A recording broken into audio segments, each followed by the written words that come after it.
Bonsoir tout le monde, c'est la tronche en live. Ce soir, on va parler de science et de justice. Et je laisse la parole à Vlad qui est en duplex depuis l'autre bout du monde. Allô Vlad? Allô, oui, bonsoir Mandax, je suis désolé, il y aura sans doute un petit décalage dans nos voix. Il faut dire qu'ici, il fait un soleil incroyable et tout est magnifique. C'est très beau, le bout du monde qui s'appelle Qui s'appelle la Belgique. la Belgique. Ah bon, non, Non, c'est la c'est la Suisse. Suisse. Voilà, d'ailleurs, on salue les gens en Belgique, on pense à eux, mais on va essayer de penser Oui, à autre chose ce soir. J'ai Voilà. beaucoup trop entendu parler de la Belgique aujourd'hui, ce qui me fait commettre des erreurs géographiques Voilà. de premier ordre. Je te laisse introduire notre émission ce soir. Absolument. Alors, il paraît que la justice, c'est comme la cuisine d'un restaurant. Il ne faut pas la regarder de trop près, c'est pourtant ce que l'on va faire, parce que le monde judiciaire présente des similitudes avec le monde de la science. Dans un cas comme dans l'autre, on cherche à établir si une proposition est vraie ou fausse. Le boson de Higgs existe-t-il? Et Raymond a-t-il tué Barnabé? Il faut donc nécessairement que la démarche des enquêteurs et celle des scientifiques empruntent des chemins similaires. On s'attend à ce qu'ils doivent donc faire face à des difficultés analogues, à des limites comparables à des pièges communs. Il est raisonnable de penser que les enquêteurs sont, dans leur démarche vers la manifestation du vrai, dans une tentative d'application des méthodes qui, in fine, sont celles de la science. Or, ce n'est pas encore tout à fait le cas. On fait appel à des experts dans les procès et c'est souvent l'image qui nous vient à l'esprit lorsque l'on songe aux rapports qu'entretiennent la justice et la science. Un homme en blouse blanche qui pointe son index en direction de l'accusé en disant « Oui, c'est bien son ADN qui a été retrouvé, donc il est coupable ». Alors qu'en réalité, l'expert peut juste dire si l'ADN d'un individu correspond à des éléments de l'enquête et rien de plus. On nous pardonnera la caricature ainsi faite, car aucun expert digne de ce nom ne commettrait un tel sophisme. Cependant, on pourrait se demander comment sont choisis les experts qui témoignent devant la justice, en particulier les experts en psychologie qui rendent des rapports sur la base desquels on va juger de la crédibilité d'un témoin, de la propension d'un parvenu à commettre un crime ou de la responsabilité que l'on peut imputer au coupable. D'un prévenu. Mesure D'un prévenu. T'as dit d'un parvenu, mais c'est pas grave. Il est vrai, tout à fait. Je lis beaucoup plus mal en Suisse, je suis confus. Mesure-t-on le taux d'erreur et de succès de ces experts? Publie-t-on les protocoles employés? Étudie-t-on un état de l'art sur les méthodes qui fonctionnent et celles qu'il faut laisser derrière nous? C'est déjà une série de questions plutôt compliquées et lourdes de conséquences. Mais la réalité est que la place de la démarche scientifique ne se limite pas à cela. En amont du procès se trouve l'enquête et mille occasions pour les enquêteurs de commettre des erreurs involontaires dans le traitement des informations et dans l'influence qu'ils exercent eux-mêmes sur leur enquête et sur leurs témoins. Les biais de confirmation sont les ennemis de l'objectivité requise pour ce travail. Dans les procès d'assises, le jury et le juge ont le dernier mot et ils doivent rendre un verdict. Mais sait-on s'ils sont bien protégés contre les biais cognitifs et les influences? Il est bien possible que les sciences cognitives nous donnent des éclairages sur les processus qui conduisent à des erreurs judiciaires. L'erreur est toujours humaine. Elle n'en est pas moins évitable si l'on applique les précautions d'une démarche qui, décidément, peut se comparer à la science puisqu'il s'agit d'une recherche systématique de l'erreur. La science peut donner aux professionnels des outils qui les aident à se prémunir contre les erreurs universelles mais lourdes de conséquences. Et pour en parler, nous recevons Olivier Daudier, doctorant en psychologie sociale et cognitive et vulgarisateur de ces questions sur les réseaux sociaux. Bonsoir Voilà, Olivier. nous recevons donc Olivier qui va nous rejoindre sur la plateforme technique parce qu'il faut qu'on bascule entre nos deux interlocuteurs. Parce que donc, ce soir, Vlad ne va pas trop parler ce soir puisqu'il n'est pas présent physiquement et parce que techniquement, mon ordinateur a un souci, c'est ma faute. Je n'ai pas vérifié qu'il avait tous les drivers après avoir installé le disque dur qui est mort. Voilà, donc il y a beaucoup de problèmes. Mais je suis persuadé que Olivier est maintenant en ligne, je pense. Allô? Oui, Oui, Olivier. bonsoir. Donc, Bonsoir. tu as entendu, je pense, l'édito. Est-ce que tu veux te présenter un peu plus que ce qu'on a fait, que les gens sachent de qui tu es, d'où tu viens, etc. Oui, donc je suis en troisième année de doctorat aux universités de Clermont-Ferrand et de Toulouse. Je travaille donc sur la problématique du témoignage oculaire et plus spécifiquement auprès d'adolescents, qui est en fait une tranche d'âge qui a été un peu ignorée dans la littérature dans le sujet jusqu'ici.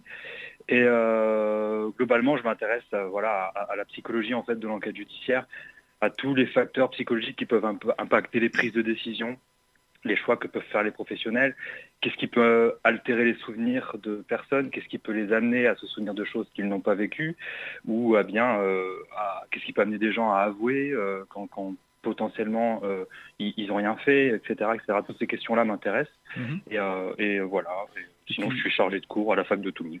Et tu me disais, on peut en dire deux mots, je pense que c'est intéressant. Tu me disais que les adolescents étaient une population particulière par rapport à ces questions-là. Et Ouais. est-ce que tu veux juste en 2 minutes développer pourquoi c'est une population particulière? C'est une population particulière parce que, déjà d'un point de vue de la littérature, parce que il y a très peu de choses, d'un point de vue témoignage oculaire, après sur les adolescents il y a quand même beaucoup de choses. C'est une population particulière parce que déjà c'est entre 12 ans et 20 ans que se développe une partie du cerveau qui s'appelle le cortex préfrontal, donc qui se situe vraiment à l'avant du cerveau, au niveau du front, du coup. Mhm. Et dans cette zone, en fait, cette zone est impliquée dans à peu près tout ce qui va rentrer en jeu pour un témoin, à savoir ça va jouer dans l'attention, dans la perception, ça va jouer au niveau du traitement des informations d'un point de vue cognitif, donc une fois qu'ils les ont vues et perçues, comment ça va s'organiser dans leurs souvenirs. Ça va jouer sur la mémoire épisodique, donc la mémoire épisodique c'est la mémoire des événements précis, et ça va jouer aussi sur la production du discours, donc sur la façon dont ils vont verbaliser leurs souvenirs. Ok. Ce qui veut dire qu'entre 12 et 20 ans, il va y avoir beaucoup de changements qui pourraient altérer en fait leur performance de mémoire, donc altérer leur performance de témoignage quand ils se retrouvent D'accord. témoins. Et au-delà de ça, tu m'avais expliqué que c'est une population aussi qui, entre les enfants et les adultes, c'est la tranche d'âge où les gens sont le plus sensibles à la suggestion. Alors ça le devient sur certaines circonstances. D'accord. La population de base la plus suggestible, c'est des plus jeunes enfants parce Oui. qu'ils n'ont pas les capacités forcément à savoir élaborer un discours riche. Et ils ont une tendance à penser que l'adulte est omniscient, donc quand ils suggèrent quelque chose, c'est probablement parce que c'est vrai. Les adolescents, ça va devenir la population la plus suggestible quand ils seront en fait sous pression. C'est-à-dire que par exemple, si jamais vraiment dans un contexte judiciaire, Oui, un enquêteur met la pression à l'adolescent en répétant les mêmes questions en boucle, en émettant des doutes sur la fiabilité de ses propos, en lui proposant des compromis ou en le mettant face à des dilemmes, et bien là, ça deviendra la population la plus suggestible, sachant que la suggestibilité, c'est la propension à s'accorder avec une suggestion. Ok. En gros, c'est assez réducteur comme définition parce qu'il y a des dimensions externes, par exemple l'émotion, l'influence de l'enquêteur, mais aussi interne, c'est-à-dire que l'humeur, etc., etc. D'accord. Mais là, on est pile dans le sujet parce que justement, dans le cadre d'une enquête, tous ces facteurs-là de suggestion, d'influence sur le témoin, c'est extrêmement important. Et ce dont on va parler ce soir, c'est que peut-être les enquêteurs ne sont pas toujours au courant de l'influence qu'ils exercent sur les gens. Oui. Et c'est l'occasion d'en parler pour essayer de voir comment est-ce qu'on pourrait faire pour que... Enfin, qu'est-ce qu'il faudrait... Nous, non, mais qu'est-ce qu'il faudrait qu'il soit fait pour que les gens en prennent compte et du coup que le travail soit fait de manière plus objective. Et donc tu me disais, en préparant l'émission, qu'il y a à l'heure actuelle une méconnaissance de comment fonctionne la mémoire chez les professionnels donc, du judiciaire. Comment est-ce que tu peux illustrer ça et nous dire à quel niveau se fait cette méconnaissance? Illustrer ça, c'est tout simplement en fait le fait d'avoir recours facilement aux questions suggestives, donc qui vont suggérer une information qui n'a jamais été mentionnée en fait par un témoin. Ça démontre en fait de base qu'on ne se rend pas compte à quel point la mémoire est fragile. C'est-à-dire qu'on a tendance à penser au niveau individuel que nos souvenirs, il n'y a pas meilleure source. C'est-à-dire si je m'en souviens, c'est que je l'ai vécu, c'est-à-dire que je l'ai vu de mes propres yeux. Donc c'est la meilleure source possible. Ce qu'il faut savoir, c'est que la mémoire, déjà, aussi on a déjà de base pour la connaissance, pour l'absence de connaissance, c'est qu'on a tendance à penser que la mémoire, c'est les souvenirs. C'est pas ça. La mémoire, c'est beaucoup plus complexe que ça. La mémoire, ça se passe en fait en trois phases. Il y a une phase qu'on appelle la phase d'encodage, donc c'est la phase où on intègre les informations. Donc il y a déjà un travail qui se fait là-dessus. C'est à ce moment-là où en gros ça va décider si jamais ça va partir en mémoire à long terme, donc c'est que ça va rester longtemps en souvenir, ou bien sinon ça va passer en mémoire à court terme, c'est-à-dire que ça va s'effacer très vite. Donc déjà à ce niveau-là, en fait, il va y avoir une reconstruction de ce qu'on perçoit, parce que tout ce qu'on perçoit, on le reconstruit par rapport au contexte, par rapport à notre état interne, à savoir les émotions, l'humeur, etc. On reconstruit constamment. Donc déjà on intègre des choses qui ne sont pas forcément ce qu'on voit réellement. Ensuite, il y a une phase de stockage. Donc là, c'est là où toutes les informations vont s'organiser. C'est-à-dire qu'elles vont se placer dans des catégories. En gros, ça va s'organiser un peu chronologiquement quand on parle de souvenirs d'événements. C'est-à-dire que ça va remettre un peu de sens. On va créer une histoire, en fait, tout simplement. Suite à cette phase de stockage, il y a la phase qu'on appelle de récupération. Donc là, c'est la remémoration. Je vais parler un peu complexe, je vais expliciter après. C'est la remémoration explicite des souvenirs. C'est-à-dire que c'est quand on fait l'effort volontaire de se souvenir. Ouais. Ou du moins, qu'on se rend compte qu'on est en train de se souvenir. Ok. Ça, c'est la phase de récupération, qui est suivie ou non d'une phase de rappel où là, on va en fait verbaliser l'objet de la récupération. Donc déjà, la mémoire, c'est ces 3 phases-là. Et c'est à ces 3 phases-là, il y a de la reconstruction, en fait. C'est-à-dire que on va faire très facilement, on va venir combler les petits trous de mémoire pour donner un sens à l'événement. C'est-à-dire qu'on a besoin de comprendre, nous, êtres humains, c'est-à-dire qu'on n'aime pas ne pas comprendre. Quand on ne comprend pas, ça nous met dans une posture qui est jamais agréable. Et en gros, notre cerveau, il va un petit peu nous aider, c'est-à-dire qu'il va combler tous les petits trous qu'il peut y avoir, parce qu'on n'intègre pas toutes les informations d'un événement, c'est impossible, il y en a vraiment trop. Il va venir combler tout ça pour que tout soit cohérent, pour que tout ait un sens. Parce que on a besoin de comprendre ce dont on se souvient. Et, donc, on ne sait pas nous faire la différence entre ce qui est vraiment de l'ordre de la mémoire et ce qui est de l'ordre de la reconstruction. Non. Voilà. Au niveau des fidèles, on ne peut pas faire la différence aujourd'hui. C'est-à-dire que, alors, les petites reconstructions, je n'irai pas jusqu'à parler de faux souvenirs directement, parce que parfois, c'est juste des détails. Ça va devenir on va peut-être plus parler d'un faux souvenir quand on va parler de quelque chose de vraiment riche en termes d'invention ou de reconstruction. Si je peux donner un exemple, j'ai fait une étude avec des adolescents, moi, où je leur montre des scènes de don du sang. Pour des raisons éthiques, j'ai viré je leur montrais des vidéos de don du sang, et pour des raisons éthiques, j'ai enlevé en fait le passage où ils plantent l'aiguille dans le bras. C'est-à-dire qu'en gros, dans la vidéo, ça passait du moment où ils mettaient la bétaline sur le bras, et ensuite le plan direct après, ils étaient installés, il y avait le sang qui était en train d'être pompé, etc. D'accord. Il y a 50% des adolescents qui m'ont remémoré spontanément, c'est-à-dire qu'en réponse à une question ouverte, c'est-à-dire que j'ai rien suggéré, qui m'ont remémoré spontanément, ils m'ont relaté l'aiguille qui s'insère dans le bras. D'accord. Et ça, ils l'ont fait parce que sinon, ça n'a pas de sens. Tu les questionnes quand? Pardon? Une semaine après. Une semaine après, d'accord. Ouais, une semaine après. Et en gros, ça, ils s'en sont souvenus. C'est-à-dire que si je leur demande d'estimer à quel point ils sont sûrs, c'est-à-dire qu'on aura des bonnes notes, c'est-à-dire qu'ils s'en souviennent réellement. Oui, c'est ça. Ils s'en souviennent parce que ça donne un sens. Ça n'a pas de sens si jamais on ne met pas l'aiguille dans le bras. On ne passe pas d'une bétadine avec des fils branchés dans le bras comme ça d'un claquement de doigts. À un moment donné, donc l'événement a eu lieu, juste ils l'ont pas vu, mais ils pensent qu'ils l'ont vu parce qu'ils savent qu'il a eu lieu. Parce qu'ils savent qu'il a eu lieu, alors que objectivement, en fait, par rapport à l'événement, il n'a pas eu lieu. Et ils ont parce que je n'aurais rien montré. Ils ont beau ne pas l'avoir vu, leur degré de certitude, il n'est pas plus faible pour cette passage-là que pour d'autres. Non, il ne sera pas plus voilà, faible. Et en fait, ce qui va donner l'impression de vrai, c'est quand on va pouvoir donner des détails. C'est-à-dire quand on va pouvoir vraiment détailler le souvenir. J'en parlerai peut-être plus tard, il y a une étude où justement ils ont réussi à implanter carrément des faux souvenirs d'événements complexes chez des gens, à savoir, ils ont fait se souvenir qu'ils avaient commis des crimes à l'adolescence. Donc c'est un protocole expérimental qui est très très compliqué pour le coup, mais j'aurai sûrement l'occasion de revenir dessus. Éthiquement, c'est un peu limite comme protocole, non? Non, parce que c'était pas des crimes non plus crime, mortels. Et puis il y a un gros travail de débrief derrière, il y a un suivi, etc. Non, ça a été fait aux États-Unis, donc en partie, donc au niveau éthique, ils sont quand même vachement. Ah bon? Pour le coup, ils ont des protocoles beaucoup plus lourds qu'en France. D'accord. Il y a beaucoup de gens qui vont écouter qui seront sceptiques sur le fait que les États-Unis sont plus éthiques que chez nous, mais tu confirmes que... Ah non, je dis pas forcément qu'ils le sont plus en soi, mais je dis juste que leurs comités d'éthique sont beaucoup plus lourds que les nôtres. Après, si ça passe ou ça passe pas, moi j'ai pas lu les motivations. Non, mais moi je suis obligé de te poser les questions qui fâchent. Donc, mais la question éthique dans ce genre d'expérience, elle est traitée en amont de manière très lourde. Il y a des comités avant de pouvoir faire un... Et vu la revue c'est Psychological Science, et c'est une revue qui est très réputée, et eux, ils ont sûrement demandé des preuves au niveau de la... quand ils ont soumis l'article aussi des accords, parce que voilà. Mais après, je sais qu'il y avait un gros travail de débriefing. Donc du coup, ils ont réussi à faire... alors, est-ce que le mot Inception, est-ce que ça existe dans les sens, ou est-ce que c'est totalement inventé pour le film? Oh non, c'est totalement inventé pour le film.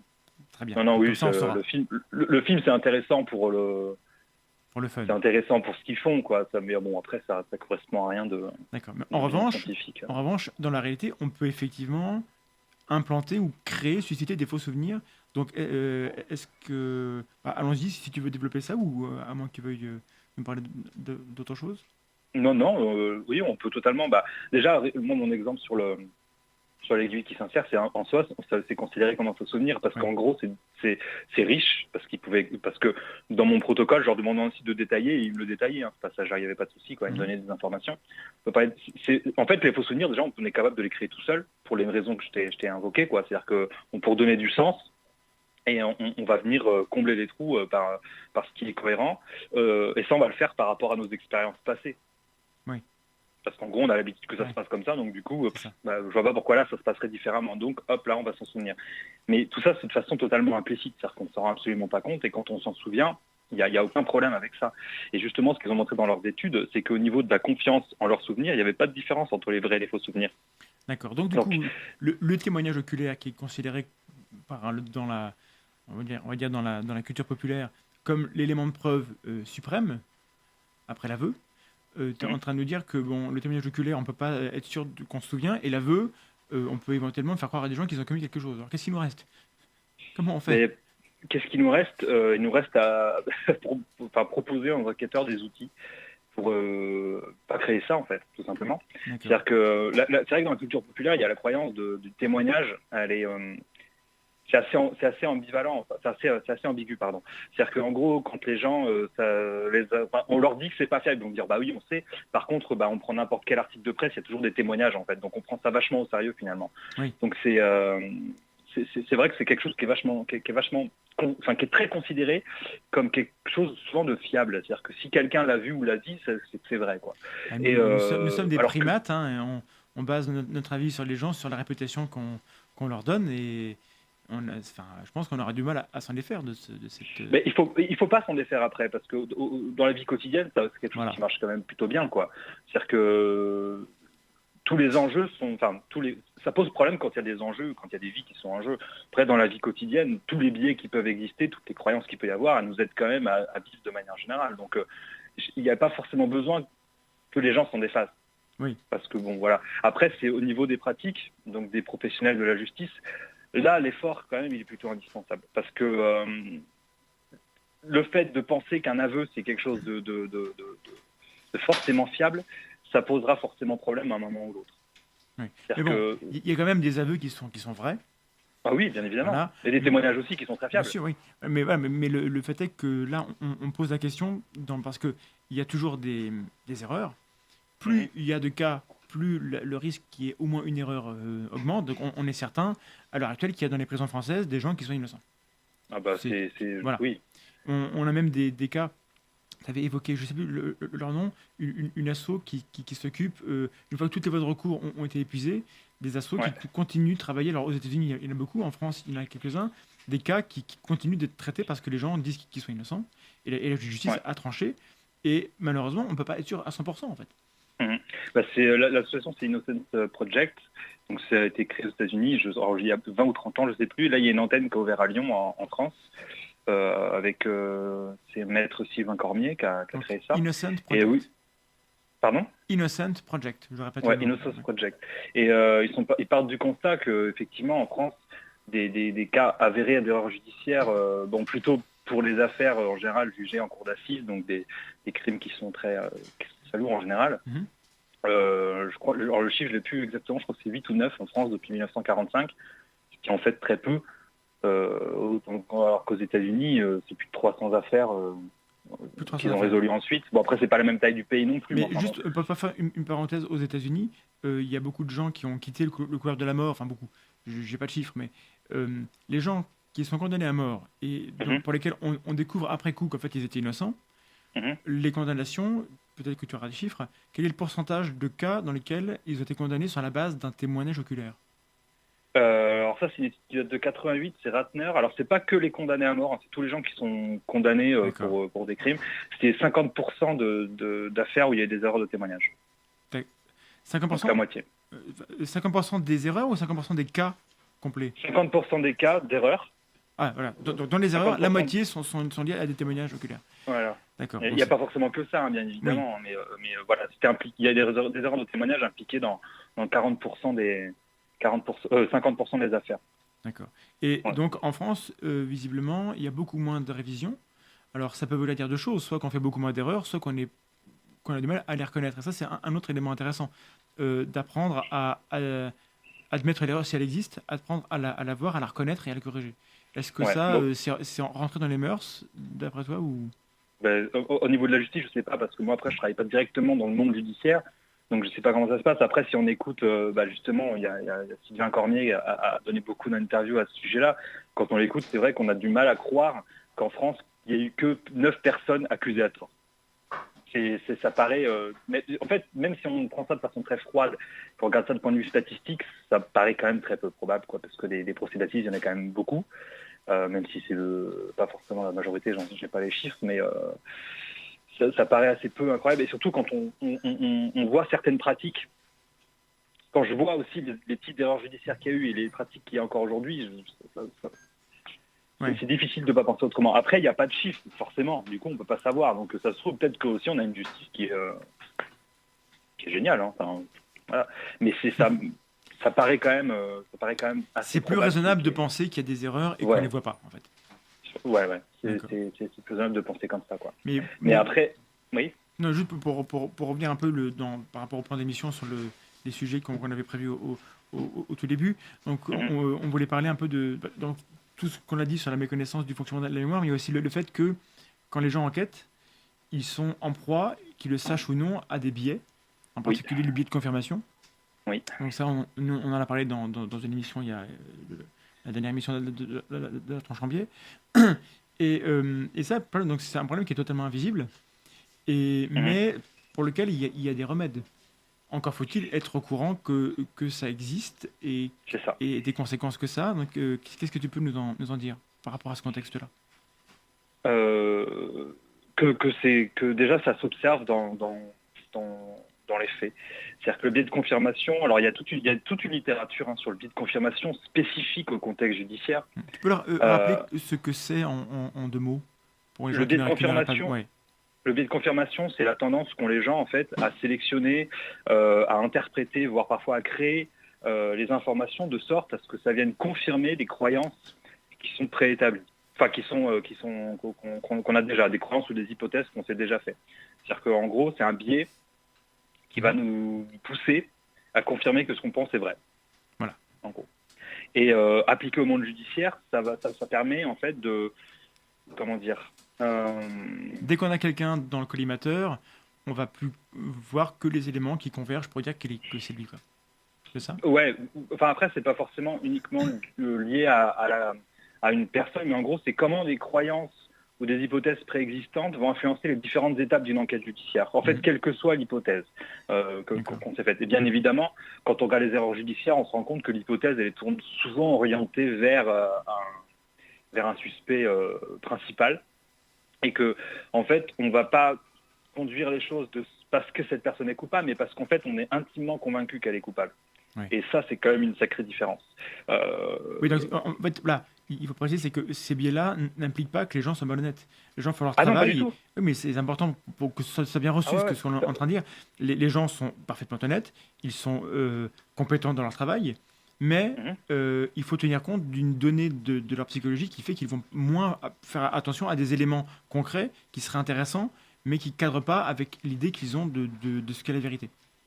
C'est ça, complètement. Moi, mon propos, et ça je le dis souvent en fait quand je discute avec des gens des professionnels, c'est qu'en fait, les professionnels de la justice, donc qu'ils soient enquêteurs, qu'ils soient magistrats, en fait, tout est question d'outils qu'on leur donne, quoi. C'est-à-dire que si jamais on demande si on demande à quelqu'un de souffler du verre dans l'eau, il n'y arrivera pas, quoi. C'est-à-dire qu'il faut quand même de le mettre dans des bonnes dispositions à un moment pour qu'il puisse travailler avec le même sérieux, parce que évidemment ils travaillent sérieusement, quoi. Ils sont pas là à vouloir faire des plans volontaires, quoi.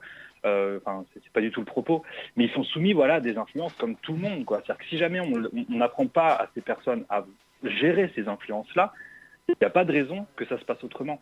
Parce qu'il s'agit toujours d'hommes et de femmes, donc qui sont soumis au même biais que n'importe qui dans n'importe quelle circonstance. Le souci, c'est que là, il y a des enjeux. Là, dans votre vidéo sur le biais de confirmation, vous expliquez très bien que le biais de confirmation, dans la vie de tous les jours, c'est quelque chose de très bien presque, quoi. Oui. Mais dans un cadre judiciaire, où on recherche une vérité, un type de vérité qui est la vérité judiciaire. Là, il faut réussir justement à faire l'effort de dépasser ça. Et ce qui est intéressant dans ce biais de confirmation, c'est qu'il ne se limite pas du tout aux pratiques des enquêteurs. C'est-à-dire qu'il y a des biais de confirmation qui impactent aussi toutes les analyses scientifiques, qui sont pourtant considérées en général comme des preuves ou des analyses où c'est irréfutable, quoi. Mhm. C'est-à-dire qu'il y a des études, donc ça, j'ai regardé ça cet après-midi, du coup, j'en ai sélectionné quelques-unes. Il y en a une qui est assez je vais vous parler de 3, mais premièrement, ils ont montré, avec des experts en écriture, que les conclusions des analyses, elles vont dans le sens d'une hypothèse préalable, lorsqu'on la présente à un groupe de participants, à qui on a présenté une hypothèse préalable. D'accord. En gros, on leur présente un échantillon. Dans un cas, on leur dit on soupçonne telle personne et on leur demande d'avoir un avis dessus. Voilà. Et en fait, on se rend compte que les conclusions vont dans le sens de cette hypothèse, alors que c'est pas le cas quand on présente pas d'hypothèse, justement. C'est quand même on fait une comparaison, quoi. C'est pareil, il y a une étude sur le polygraphe. Alors le polygraphe en France, on l'utilise pas, mais aux États-Unis, c'est encore toujours utilisé. Donc, le polygraphe, c'est le fameux détecteur de mensonges. C'est ça. C'est le détecteur de mensonges avec les mesures physiologiques et avec l'aiguille qui est censée s'agiter quand on ment.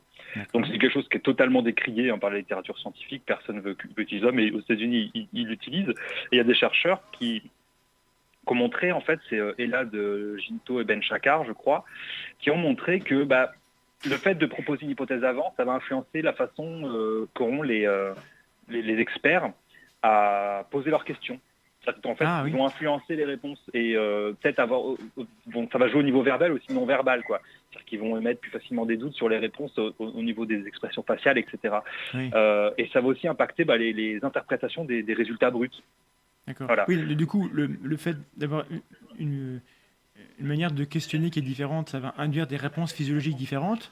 C'est ça. Mais c'est des réponses physiologiques qui sont induites. Et en plus, ceux qui vont après décrypter et interpréter le tracé du polygraphe, eux en plus vont avoir un biais en plus. Par contre, on a un petit retour micro. Il faudrait que tu fasses attention à chez toi. J'ai enlevé. Voilà. Oui. Ouais, ça va biaiser. Et la dernière étude, alors celle-là, je crois que c'est ma préférée. C'est Dror, Charlton et Perron en 2006. C'est vraiment sur les experts en empreinte digitale. Donc là, on est dans quelque chose de beaucoup plus, sérieux que le polygraphe ou que la graphologie. En fait, ce qu'ils ont fait, c'est qu'ils ont présenté des paires d'empreintes à des experts. Oui.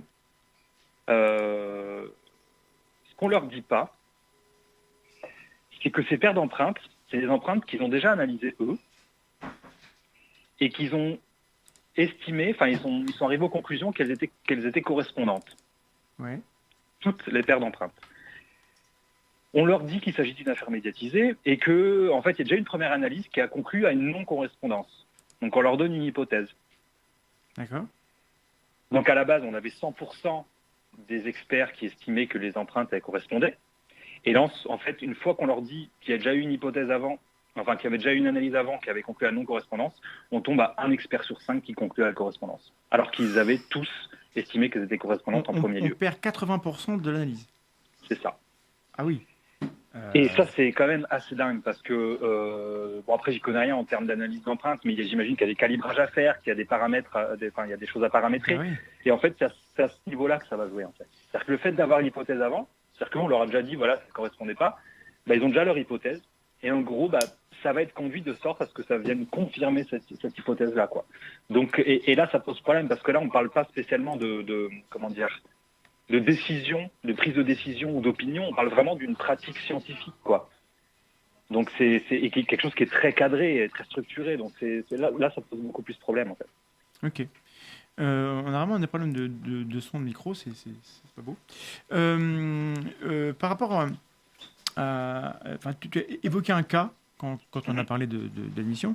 C'est le cas de Loïc Séché. Donc moi, je connais pas bien le cas, mais tu m'as dit que c'était vraiment un cas d'école, entre guillemets, sur tout ce qui était biais au niveau de l'enquête. Que vraiment, les enquêteurs apparemment avaient une idée de la vérité et ils ont travaillé uniquement dans ce chemin-là.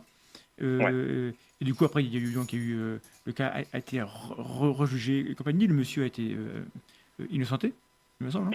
Enfin, il a été acquitté. Ouais. Acquitté, voilà. Où est-ce que toi, tu vois les problèmes de méthode dans ce cas-là? Alors, juste pour faire un topo sur l'affaire, c'est un homme qui a été accusé de viol et d'agression sexuelle sur une mineure de de 15 ans, enfin de moins de 15 ans, qui a été condamné par 2 fois, donc en première instance en appel, 2 fois à 16 ans de réclusion criminelle. Donc pour le même cas, hein, pour la même affaire. Ouais, il a été jugé une première fois en première instance, il a fait appel, il a été recondamné à la même peine. Et en fait, quelques temps après, l'adolescente a envoyé une lettre au procureur pour se rétracter en disant que ce n'était jamais comme ça, qu'elle supportait plus de le voir en prison. Plus d'autres faits recueillis pendant l'enquête initiale qui, en mettant en lien avec cette rétractation, on sait que il y a eu un procès en révision au terme duquel il a été acquitté. Et effectivement, au niveau des pratiques des enquêteurs, il y a des choses qui sont vraiment révélatrices du biais de confirmation. Premièrement, en fait, la jeune fille avait à plusieurs reprises parlé de camarades de son âge qui avaient abusé d'elle, à plusieurs reprises. Elle avait donné un nom à sa sœur. Elle avait écrit dans son journal intime à propos de ça. Bref, il y avait des choses. Ça n'a jamais été exploré. Elle a dit le mot camarade, mais pas aux enquêteurs, c'est ça? Ah bah si, mais ils avaient les informations parce qu'ils ont lu le journal intime et que sa sœur a témoigné et qu'elle en a parlé, mais ce qu'ils n'ont jamais poussé en fait ces investigations-là. Ils ne sont jamais allés vérifier ces choses-là. Et ce qui est intéressant, c'est qu'il y avait notamment dans cette affaire, elle a donné un nom en fait d'un adolescent à sa sœur, et il se trouve que sa sœur avait une amie qui avait le même nom de famille. Ils ne sont jamais allés voir si par hasard elle avait un frère, par exemple. Donc là, on est vraiment au niveau de la sélection des informations. On ne va pas aller chercher ce qui pourrait en fait venir contredire l'hypothèse. Et le truc, ce qui est important de dire, c'est que c'est pas forcément une erreur, un manque de conscience professionnelle du tout, quoi. C'est-à-dire qu'en gros, ça peut vraiment être perçu comme pas pertinent à la base. Oui, ils se disent, si je tiens la bonne personne, je vais creuser pour vérifier si j'ai pas raison, plutôt que je vais creuser pour voir si j'ai pas tort. Et dans la vie de tous les jours, c'est une méthode qui marche bien, c'était ce qu'on disait. Mais oui, voilà. Donc c'est transposé au monde de la justice. Si on a quelqu'un qui n'est pas au fait de ce genre de pratique-là, de genre de biais-là, il n'y a pas de raison en fait que ça se passe autrement. Après, il y a eu d'autres faits. Bon, ça peut-être pour le coup, c'était plus des erreurs d'appréciation. Mais par exemple, la juge d'instruction n'a jamais demandé à rencontrer la jeune fille, à faire une audition avec elle, faire un entretien. Alors que normalement, ça se fait quand même, surtout quand on parle d'une affaire qui a été renvoyée dans les assises, aux assises, surtout qu'elle était adolescente, donc elle était quand même, cognitivement en tout cas, et elle avait la maturation pour pouvoir parler. Après, si elle arrive à le faire au moment d'entretien, c'est autre chose. Mais voilà, il n'y a pas eu d'analyse ADN, etc. Et finalement, la seule fois où la juge a rencontré l'adolescente, c'est parce que l'adolescente y est allée spontanément, quoi. Il n'y a pas eu de demande de la part de la juge. Il n'y a pas eu de confrontation, alors qu'ils en ont demandé beaucoup, l'avocat de la défense, etc. Même si, en l'occurrence, la confrontation pouvait être refusée par rapport à l'état mental de l'adolescente, bien évidemment. Et tu penses que ça, c'est des choses qui auraient permis d'éviter l'erreur? Je ne sais pas si ça aurait permis d'éviter l'erreur, mais en tout cas, du coup, on ne le saura jamais, en fait. Oui, d'accord, mais est-ce qu'on a des éléments qui montrent que ces éléments-là de l'enquête sont propices à éviter les erreurs, ou est-ce que c'est juste... Après, c'est du bon sens, je te rejoins là-dessus, mais est-ce qu'on peut quantifier l'importance stratégique de telle et telle précaution dans l'enquête? Les analyses ADN, oui. Oui, ok, ça, oui. Bien sûr. Les confrontations, si... Après, moi, pour les confrontations, clairement, j'ai aucun chiffre là-dessus, j'en sais rien du tout en soi, si c'est quelque chose d'efficace. Après, j'ai quand même du mal à croire qu'il y ait une procédure qui existe si jamais elle sert à rien. Okay. C'est bête, mais... oui, mais voilà. bien sûr. Mais du coup, ça aurait de toute façon pu permettre d'obtenir peut-être des nouvelles pistes. Le truc, ce qu'il faut savoir, c'est que dans ce travail-là, il faut tout faire pour avoir en fait un maximum de pistes, les creuser chacune et les éliminer une par une. Si de base, on restreint les pratiques qui vont permettre d'avoir des pistes, forcément, on creuse un tunnel et on reste dans ce tunnel-là. D'emblée, il faudrait réfléchir le plus large possible, penser hors de la boîte et compagnie pour avoir plein d'alternatives. Parce que plus on aura d'alternatives au départ, moins on risque de ne pas avoir la bonne hypothèse à vérifier après. Mais du coup, ça a pris combien de temps cette affaire à revenir en justice pour que... Il a été acquitté en 2011. Et les premières révélations, c'était en 2000. Donc ça a mis 10 ans. Et en tout, il a passé 8 ans en prison. 8 ans de prison. Et voilà. Donc les conséquences du biais de confirmation dans la justice, ça se paye... En partie. Après, j'imagine qu'il y a eu d'autres trucs quand même. Sûr, il n'y a pas eu que ça. C'est toujours plus compliqué que ça. Il ne faut pas qu'on donne l'impression qu'on donne des leçons. C'est juste que ça illustre bien quelques problèmes que les sciences cognitives peuvent aider au moins à limiter, quoi. C'est ça. C'est-à-dire que bien évidemment, c'est beaucoup plus complexe que ça. C'est-à-dire qu'il y a beaucoup il y a beaucoup de raisons. D'ailleurs, même dans cette affaire-là, il y a au moins une autre raison, c'est les expertises, on y reviendra plus tard. Ouais. Mais il y a beaucoup d'autres raisons. Mais le truc, c'est que là, pour le coup, les exemples de biais de confirmation, ils se sont accumulés parce qu'en fait, il y en a au moins 1, 2, 3 autres raisons, en fait. Enfin, 3 autres éléments qui vont dans le sens du biais de confirmation. Ouais. C'est-à-dire que la façon dont ils ont recueilli les informations à charge contre Loïc Séché, c'est-à-dire comment ils ont fait les auditions des témoins, genre les enquêtes de voisinage. C'est-à-dire que, par exemple, ils ont passé beaucoup plus de temps à auditionner les gens qui avaient des choses à dire à charge contre Loïc Séché qu'avec ceux qui avaient des choses à dire à décharge. Parfois, ça se passait en un coup de fil rapidement. Oui, non, il n'y a rien à déclarer, hop, fini comme ça, alors que ça pouvait durer plusieurs heures avec les gens qui avaient des choses à dire à charge. Voilà. C'est ça. Quel est le meilleur moyen pour récupérer plein d'infos, quoi? On passe du temps dessus, tout simplement. Oui. Dans les témoignages à charge, tous les témoins ont utilisé le même mot, à savoir le mot bizarre. C'est-à-dire que, ouais, il était bizarre. Et c'est le mot en fait qu'on a retrouvé dans la description de la jeune fille avant qu'elle confirme son nom. Ouais. C'est Donc vague. ça, C'est vague. C'est vague. Et deuxièmement, le fait qu'ils utilisent exactement le même mot et tous, on peut pas exclure l'idée qu'ils ont peut-être suggéré en fait cette information. Voilà, est-ce que vous le trouvez pas bizarre? Et dans ce cas-là, le risque à poser ce genre de questions-là, c'est que les gens ils vont pas du tout se concentrer sur les souvenirs où il n'était pas bizarre en fait. Oui, c'est ça. Ils orientent complètement le souvenir. Donc il y a eu ça. Il y a eu quoi d'autre? Il y a eu dans son journal, l'adolescente, elle disait j'ai peur que mes parents trouvent ce journal, ils me détesteraient pour ce qui s'est passé avec Loïc. Ce qui s'est passé avec Loïc, c'était écrit juste ça. Hein. Elle a pas parlé d'autre chose concrètement dans ce journal. Oui. Mais ce qui s'est passé avec Loïc, qui est une information totalement ambiguë et vague, ils l'ont interprété comme les viols et les abus sexuels. Oui, d'emblée, c'était l'idée. Ils n'ont pas cherché à valider cette hypothèse. C'est ça. Et l'avocat général, dans sa réquisition pour son acquittement, il a juste, lui, proposé une autre hypothèse. Il a dit, mais ce qui s'est passé avec Loïc, est-ce que ça peut pas être la fausse accusation? Bien sûr. Oui. Voilà. Ça... Et il dit pas que c'est ça, en fait. Au moins, c'est cohérent aussi et ça éclaire. Et ça méritait d'être creusé, quoi. C'est ça, oui. D'accord. Donc, oui, je vais le finir. Après, on fera une petite pause après cette partie-là, mais vas-y, si tu veux conclure sur ce cas d'école. Après, il y a eu d'autres faits, et puis il y a aussi la façon dont a justement été auditionnée l'adolescente. Donc c'est pour ça que ça m'intéresse, parce que c'était une adolescente qui était victime. En fait, elle n'a jamais donné son nom, elle, spontanément, quoi. C'est-à-dire qu'elle a fait une description à ses professeurs, qui ont donné la description à ses parents. Ses parents ont identifié sur la base de ces descriptions Loïc Séché, qui était leur voisin. Ils sont allés porter plainte à la gendarmerie, ont donné le nom, etc. Les enquêteurs ont demandé à l'adolescente est-ce que c'est bien lui, et elle a confirmé, quoi. C'est-à-dire qu'elle n'a jamais donné son nom. Oui. Donc et la plupart des informations qu'elle a pu donner, c'était en réponse à des suggestions, soit faites par ses professeurs, soit faites par ses amis, soit faites par sa famille, soit faites par les enquêteurs, etc. quoi. Ouais. C'est vrai que le travail d'enquêteur doit être compliqué, mais là, ça pose question, quoi. Ça pose question, mais encore une fois, j'insiste vraiment sur... c'est une question de pratique et pas de personne, quoi. C'est-à-dire que et les pratiques, dans ce genre de travail-là, elles dépendent beaucoup de la formation. Et au niveau de la formation, au recueil de la parole des témoins en général, et plus spécifiquement des mineurs, on est loin du compte. Hein. C'est-à-dire qu'il y en a, mais il y en a, je pense... Mais après, c'est une question de budget, bien évidemment aussi, mais il n'y en a pas assez. Et quand parfois c'est dispensé, c'est fait un peu à la va-vite. D'accord. Donc le message, ce soir, en tout cas maintenant, à 21h48, c'est de dire qu'il faut absolument que les gens qui enquêtent soient formés pour ne pas tomber dans des biais lorsqu'ils procèdent au recueil de la parole de témoins. C'est ça. Le message, c'est que faut donner les bons outils, en fait. C'est-à-dire qu'on ne peut pas attendre, parce que surtout que quand il y a des erreurs, ils sont facilement pointés du doigt, hein, les juges d'instruction, les enquêteurs, quoi. On va dire, voyez comment ils ont fait, ils ne sont pas professionnels.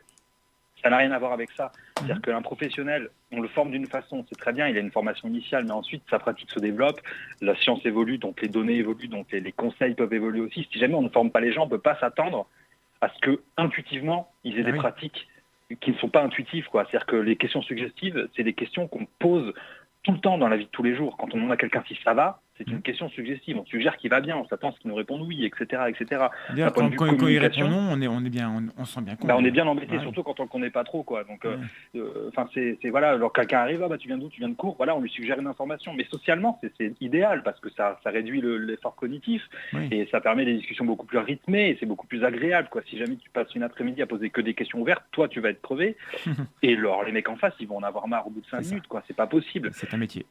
Voilà, c'est un métier.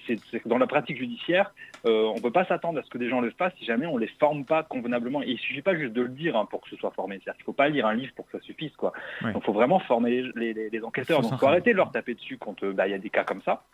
Et il faut justement se poser la question de mais pourquoi ils ont agi comme ça? Mais en partie parce qu'ils n'ont pas les connaissances. Ok. Et Alors, ils ne je peuvent pas vraiment. t'arrête là. Comme ça, on fait notre pause maintenant.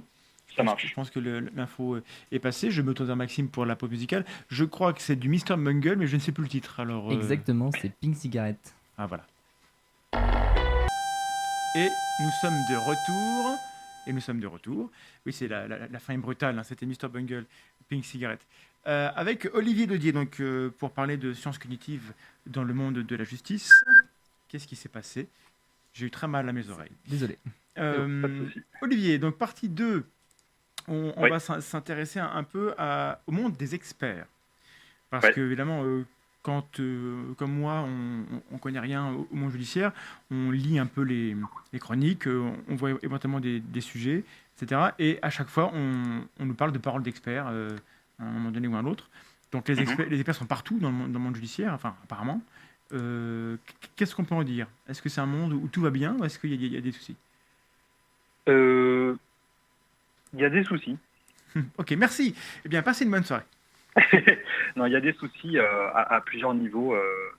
Au niveau de l'expertise. On peut peut-être commencer il y a- déjà par définir, je sais que c'est compliqué, ça va être Oui. un peu épineux, c'est quoi un expert? C'est celui, c'est vraiment compliqué parce qu'en plus il y a tellement de domaines d'expertise. L'expert, c'est celui qui est capable d'apporter en fait de produire une analyse sur une demande qui lui est faite par rapport à son champ d'expertise justement, pour pouvoir expliquer, permettre de comprendre, avoir des éléments de compréhension par rapport à la problématique qui lui est présentée ou alors par rapport à une problématique plus générale. Je vais donner l'exemple de ce que je connais, bien évidemment, dans le cadre de l'expertise psychologique ou psychiatrique.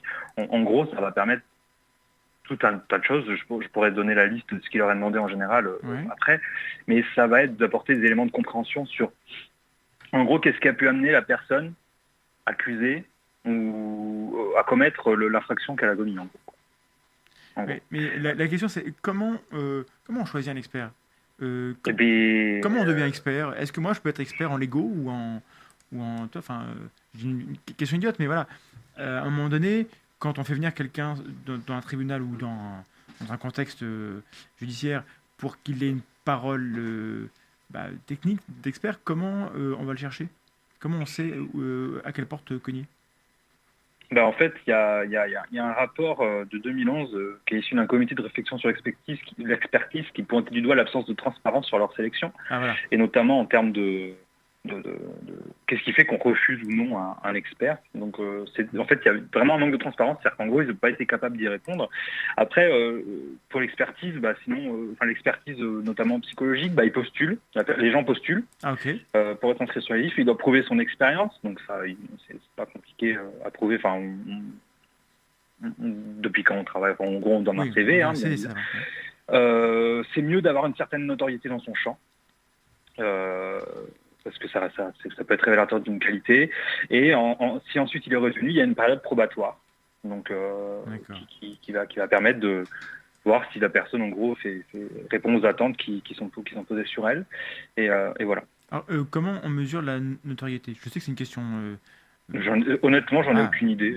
C'est un principe qui m'échappe un peu. C'est-à-dire qu'il y a des gens qui ont un nom parce qu'ils sont compétents, il y a des gens qui ont un nom, ils le sont pas forcément. Dans tous les domaines, hein. Donc, bien sûr. Là, pour le coup, la noyau... voilà. Et un expert il est rémunéré, un expert judiciaire? Oui. Alors, je n'ai pas les tarifs parce que je ne suis pas expert, moi, au tribunal. Mais oui, c'est rémunéré. D'accord. Ça peut aussi être un biais, d'une certaine manière, c'est que dans quelle mesure les gens vont postuler parce que c'est payé, peut-être bien payé, et plus que par amour du travail. Enfin, tu vois ce que je veux dire? Ça Ouais, peut aussi. je sais pas parce que déjà, je crois pas qu'ils soient payés une fortune. Ouais, En plus, je crois qu'ils mettent du temps à être payés. Enfin bref, c'est des procédures qui peuvent être compliquées. Après, c'est quand même c'est quand même des métiers qui demandent un certain engagement lié à l'intérêt pour justement la discipline. Enfin voilà, on psychiatre, c'est 11-12 ans d'études, on fait pas ça trop pour l'argent, je bien pense. sûr, oui. Enfin, Psychologue non plus. ouais. Donc je pense qu'ils font ça parce que c'est quelque chose qui les intéresse. Ok, non, mais Et ça, que, c'était vraiment une question. Je pense que c'est des questions que les gens se posent, en fait. ouais, mais non, Ouais, je pense pas que ce soit quelque chose qui rentre en compte parce que d'accord. c'est quand même une charge de travail. C'est des gens qui sont quand même très occupés par ailleurs en général. Je pense que enfin, c'est pas s'ils peuvent se l'éviter, mais voilà, ils sont pas. Après, non, je pense que c'est pas une. Ok. Mais bon, après, on peut imaginer plein de raisons pour lesquelles les gens voudraient être experts sans être vraiment assez compétents. Je veux dire, enfin, dire qu'on est expert auprès du tribunal de grande instance ou auprès des assises ou je sais pas le nom, ça pose son homme ou sa femme. C'est pas Oui, mal. L'idée d'avoir une influence sur des décisions qui vont avoir un effet sur la vie des gens, c'est aussi ou avoir son mot à dire sur une affaire qui fera les manchettes des journaux, etc. Ça peut aussi être des. Là, je tire à boulet rouge de la manière la plus vile possible, parce que c'est des choses qu'on entend. Est-ce ouais. que ça, c'est des critiques qui sont pertinentes, selon toi, ou est-ce que... Bah, disons qu'en fait, si un expert fait bien son boulot, en fait, la raison pour laquelle il le fait, j'ai envie de dire qu'on s'en fiche un peu, quoi. Ok, C'est-à-dire que si le mec, il le fait pour se faire mousser, pour avoir un truc sur son CV, mais qu'à côté de ça, il fait ça de façon très consciencieuse, avec un respect de la déontologie, et qui rend les comptes qu'il faut, d'accord. Mais je suis ça pose d'accord. pas de Hein, problème, quoi. je suis d'accord Après, avec toi. bien évidemment, hein, le gars qui écrit un roman, qui fait plus de la littérature qu'autre chose, qui fait des envolées lyriques dans son expertise et qui donne des conclusions qui sont pas forcément très pertinentes, où il y a un non-respect de la déontologie, oui, là, si jamais c'est ça pour se Tu faire n'aimes pas mousser, les là, ça envolées pose problème, quoi. lyriques. Et si, c'est très bien quand on va lire, quand on va écouter du chant lyrique. Ok. Voilà. Mais, C'est-à-dire que ouais. l'expertise, c'est pas de la littérature. Donc, Mais du coup, ce que tu dis, voilà, c'est qu'à la limite, on s'en fout des motivations. Je te bah rejoins à la ouais, limite, parce que voilà, ce qui est important, c'est que l'expert il fasse un travail propre, rigoureux. Et donc, du coup, j'en arrive à la conclusion que forcément, on doit être capable de savoir faire la distinction entre un bon et un mauvais expert. Est-ce que ça se fait? euh, Est-ce qu'on sait comment faire les distinctions entre un bon et un mauvais expert alors, dans le milieu particulier des experts en psycho que, que tu connais? Pour le reste, je sais pas comment on fait, mais est-ce que dans ce cadre-là, il y a des... Comment on fait? en France, on ne fait pas. Ah, C'est-à-dire qu'en gros, les experts sont pointés du doigt quand il y a des erreurs. Euh, Aux États-Unis, on sait faire parce qu'il y a des normes, en fait. Ça s'appelle les Dober standards, qui sont issus d'une affaire où justement il y a eu un problème avec les experts. Donc en gros, ils ont toute une liste de critères qui permet de s'assurer de la recevabilité de son hein. expertise lors d'un procès. Je En te France, coupe juste, ouais, enfin, c'est Nicolas Rocha qui pose la question dans le chat. Est-ce que tu peux nous parler, peut-être que c'est ce que tu allais faire, des critères de Daubert sur l'expertise? les critères de Dober, c'est toute une, comment dire, en gros, on va s'assurer que ce qui a été reporté dans dans l'expertise, c'est quelque chose qui a un fondement scientifique notamment. C'est-à-dire que ça doit correspondre à une méthode scientifique. Mhm. C'est-à-dire qu'il faut que la théorie ou la technique à utiliser soit falsifiable, qu'elle soit réfutable Réfutable, ouais, ouais. et ou testable. C'est-à-dire qu'en gros, les conclusions, on doit pouvoir la réfuter. Ce qui est utilisé en termes, par exemple, d'apport théorique, comme pour venir soutenir comment dire, l'expertise, il faut que ça ait été sujet à une publication dans une revue à comité de lecture. Il faut connaître la marge d'erreur. Enfin voilà, faut En que les gros, méthodes c'est soient. c'est Il des faut qu'il y a- critères de scientificité. Voilà, c'est des critères de scientificité totalement. C'est-à-dire qu'il Mhm. faut pouvoir rendre des comptes. En fait, il faut pouvoir justifier d'un point de vue de la théorie, mais aussi forcément un peu de la pratique, avec les méthodes qui sont utilisées, les tests qui sont utilisés. Il faut pouvoir justifier de la scientificité oula, De la de démarche. l'aspect scientifique de la chose. D'accord. Donc C'est des critères donc, voilà, qui sont établis. Est-ce que ça, c'est... On utilise ce critère de jugement? en France, non. D'accord. En France, pas du tout. En France, c'est... Mais du coup, dans- c'est où d'Aubert? C'est des critères qui nous viennent d'où? Chez les Anglais, les Belges, les Allemands, c'est quoi? c'est les États-Unis, en fait. Ça vient d'une affaire, en fait, où justement, Parce il que y a eu d'Aubert, on s'attendrait à ce que, enfin, Daubert, je pensais que c'était un nom bien français, moi. En fait, non. Eh bien non, non, D'accord. c'est un procès justement contre une entreprise, une société de pharmaceutique. D'accord. Donc c'est Donc, d'Aubert. justement, voilà. C'est pas d'Aubert, c'est Non, d'Aubert. enfin c'était Daubert versus Mereldow Pharmaceuticals, Ok. où justement il y a eu un énorme problème. Enfin, il y a eu une grosse remise en cause de l'admissibilité des experts, des expertises, pardon. Ok. Et du coup, ça a permis d'introduire ces règles-là. Donc ça, et maintenant, c'est suivi aux États-Unis, mais visiblement en France, c'est pas quelque chose qu'on a. Donc on serait en retard là-dessus, a priori. Ah bah, on est en retard là-dessus. Oui, on a des années de retard parce que nous, il n'y a pas de. En fait, les codes de déontologie des psychologues et des psychiatres imposent l'aspect scientifique de leurs travaux et de façon totalement pas ambiguë. C'est-à-dire que si on prend l'article 24 du code de déontologie des psychologues, ça dit clairement les techniques utilisées par le psychologue à des fins d'évaluation, de diagnostic, d'orientation ou de sélection doivent avoir été scientifiquement validées et mises à jour. C'est-à-dire qu'il n'y a pas d'ambiguïté possible. Si on prend le code de déontologie médicale, donc les psychiatres, c'est dès lors qu'il a accepté de répondre à une demande, le médecin s'engage à assurer personnellement au patient des soins consciencieux, dévoués et fondés sur les données acquises de la science. C'est-à-dire que là, on ne laisse pas... Ouais. À chaque fois, on revient quand même à l'état de l'art et à la science. C'est-à-dire qu'il faut, et surtout, ce qui est important dans l'article de déontologie, notamment des psychologues, on parle de mise à jour. C'est-à-dire que si jamais on nous sort une théorie qui date de 1900, je sais pas, 43 et que ça a été totalement réfuté ou complété, mais ça ne marche pas en fait. Oui, avoir une référence scientifique, c'est pas la preuve que c'est la référence la plus pertinente. Ça, il faut s'appuyer sur les. Parce que du coup, se pose la question dans le champ des experts psychologiques, évidemment. Les gens s'attendent à ce qu'on en parle. On peut pas en parler. C'est qu'à un moment donné, on a beaucoup d'experts qui sont des psychanalystes. Ah oui. Et qui utilisent les doctrines ou les thèses ou les théories ou les hypothèses psychanalytiques dans les expertises qu'ils rendent. Et pour le coup, c'est pas. Voilà. Pour le coup, si c'est le cas, c'est pas tellement raccord avec l'idée qu'il faut que ce soit fondé sur la science. Voilà. Pas du tout. Alors, je dirais plus, ils utilisent des concepts et des outils plutôt d'ordre psychanalytique ou projectif. Ça, je reviendrai dessus sûrement après. Des psychanalystes, il y en a, mais c'est toujours des psychologues et des psychiatres. Il n'y a pas de juste psychanalystes. C'est des gens qui... On rappelle quand même, parce que je me rends compte que c'est pas clair. Enfin, les gens, et c'est pas leur faute, c'est parce qu'on leur dit pas assez. Il y a une nuance entre un psychiatre, qui est quelqu'un qui a fait études de médecine, et après il s'est spécialisé dans la psychiatrie. Les psychologues, qui sont des gens qui ont été, a priori à la fac, étudier la psychologie et la science donc du fonctionnement du cerveau humain, et la psychanalyse, qui est à côté, qui n'est pas du tout une discipline scientifique, qui est une doctrine, on va dire, qui est plutôt une philosophie, une manière de donner du sens à comment l'esprit se manifeste, mais qui n'est pas une discipline scientifique.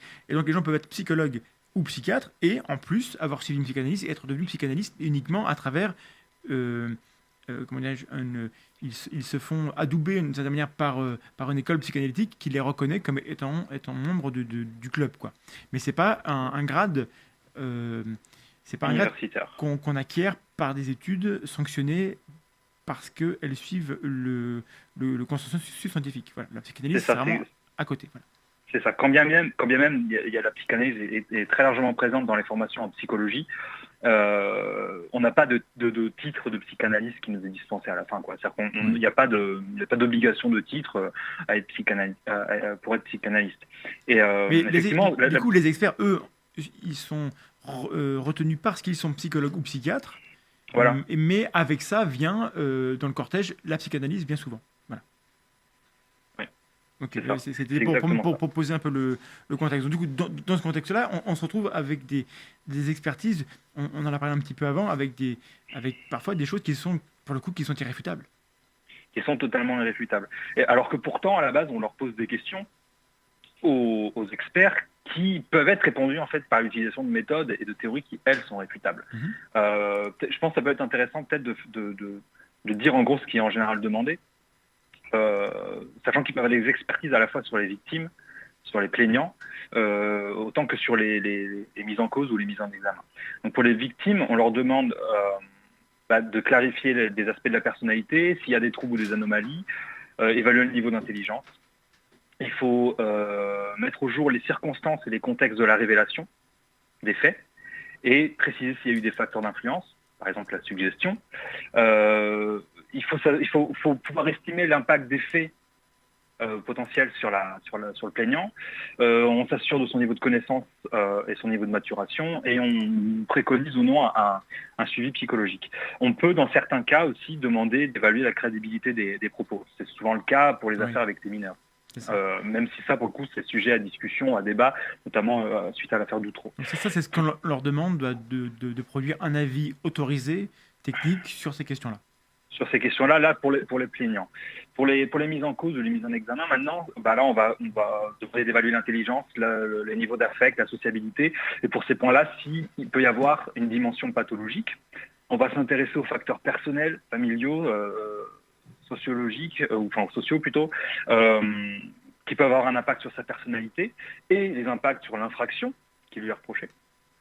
De fournir des éléments de compréhension sur la commission des faits, poser la question de savoir s'il y a un besoin de réadaptation, estimer le danger qu'il représente.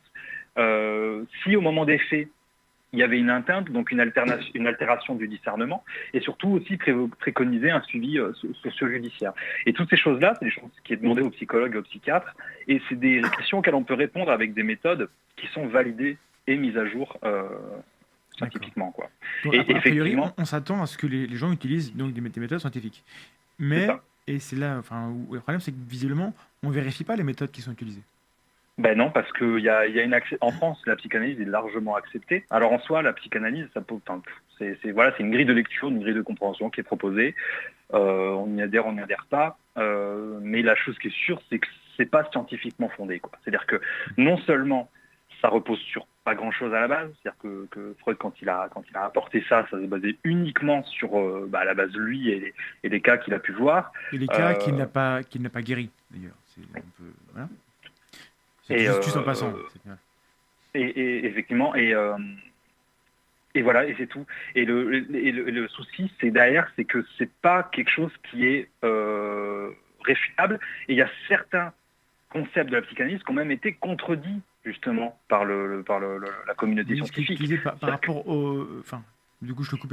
C'est mon défaut, je coupe la parole des gens, je sais, c'est pas bien, mais en même temps, voilà. On avait évoqué le refoulement. C'est-à-dire qu'à un moment donné, quand les gens subissent un traumatisme, la théorie psychanalytique dit qu'ils vont refouler le souvenir pour ne pas souffrir. Et je crois que ça, c'est pas raccord avec ce qu'on sait en vrai, quoi.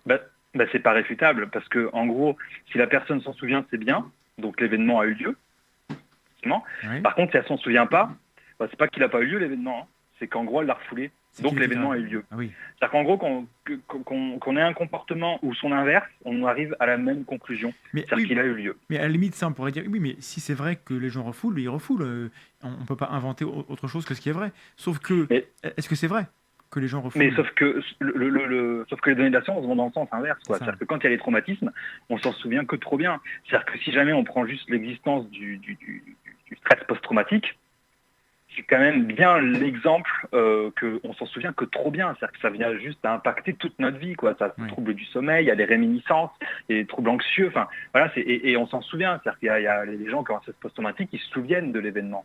En plus de ça, il y a une confusion aussi entre le refoulement et l'amnésie infantile, tout simplement. C'est-à-dire qu'avant 5 ans, c'est compliqué de se souvenir ce qu'on a vécu. Avant 3 ans, c'est impossible. Oui. Il y a confusion avec les amnésies qui vont être d'ordre physiologique. Donc, des fois, il y a des traumatismes qui sont physiques et qui vont forcément entraîner ensuite l'amnésie, etc., etc., quoi. Okay. C'est-à-dire que les données vont vraiment pas dans ce sens-là du tout, quoi. Et en plus du problème épistémologique que ça pose du refoulement. Donc, si on prend l'affaire Loïc Séché, qui est un exemple... Oui, ça. Tu m'as lu un extrait, je crois, du rapport d'expert qui est donc une personne qui fait la psychanalyse, en fait. Qui a utilisé les concepts psychanalytiques, en tout cas. Ouais. Et parce qu'il dit par rapport à Loïc Séché qui a nié. Il n'a jamais avoué avoir commis les crimes qui a été reprochés. Loïc Séché, l'expert dit que s'il nie, en gros, c'est des problèmes de mémoire. Et ces problèmes de mémoire sont liés à un refoulement qui a eu lieu dans le but de préserver une image positive, enfin non négative de lui. Ok. Donc en gros, si jamais il avoue, donc il se souvient des faits, donc ça s'est produit.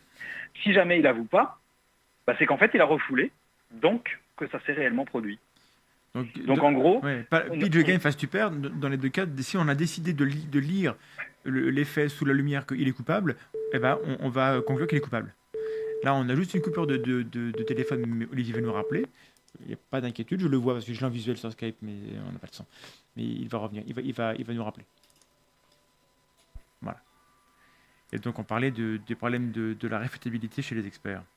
Tu es revenu Tu es revenu. Allô? Oui. Ouais. Donc, en gros, c'est ça, pile je gagne, face tu perds. En gros, là, dans sa démonstration, on ne pouvait absolument pas prouver qu'en fait, il s'était trompé. C'est-à-dire qu'on ne laisse pas du tout la place à quelconque marge d'erreur, et pourtant, il y en a eu une. Oui. Donc là, il y a vraiment une incompatibilité totale en fait entre ce qui s'est passé et les conclusions de l'expert, quoi.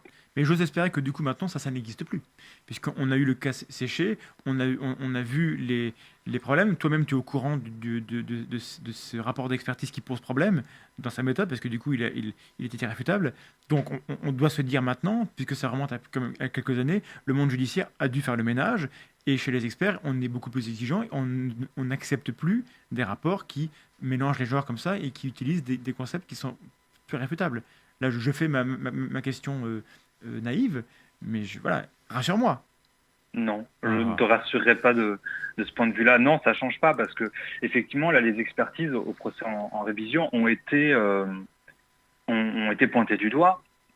Et il y a une question qui a été posée par l'avocat de la défense qui demandait à l'expert qui a produit cette expertise-là, avez-vous été prudent?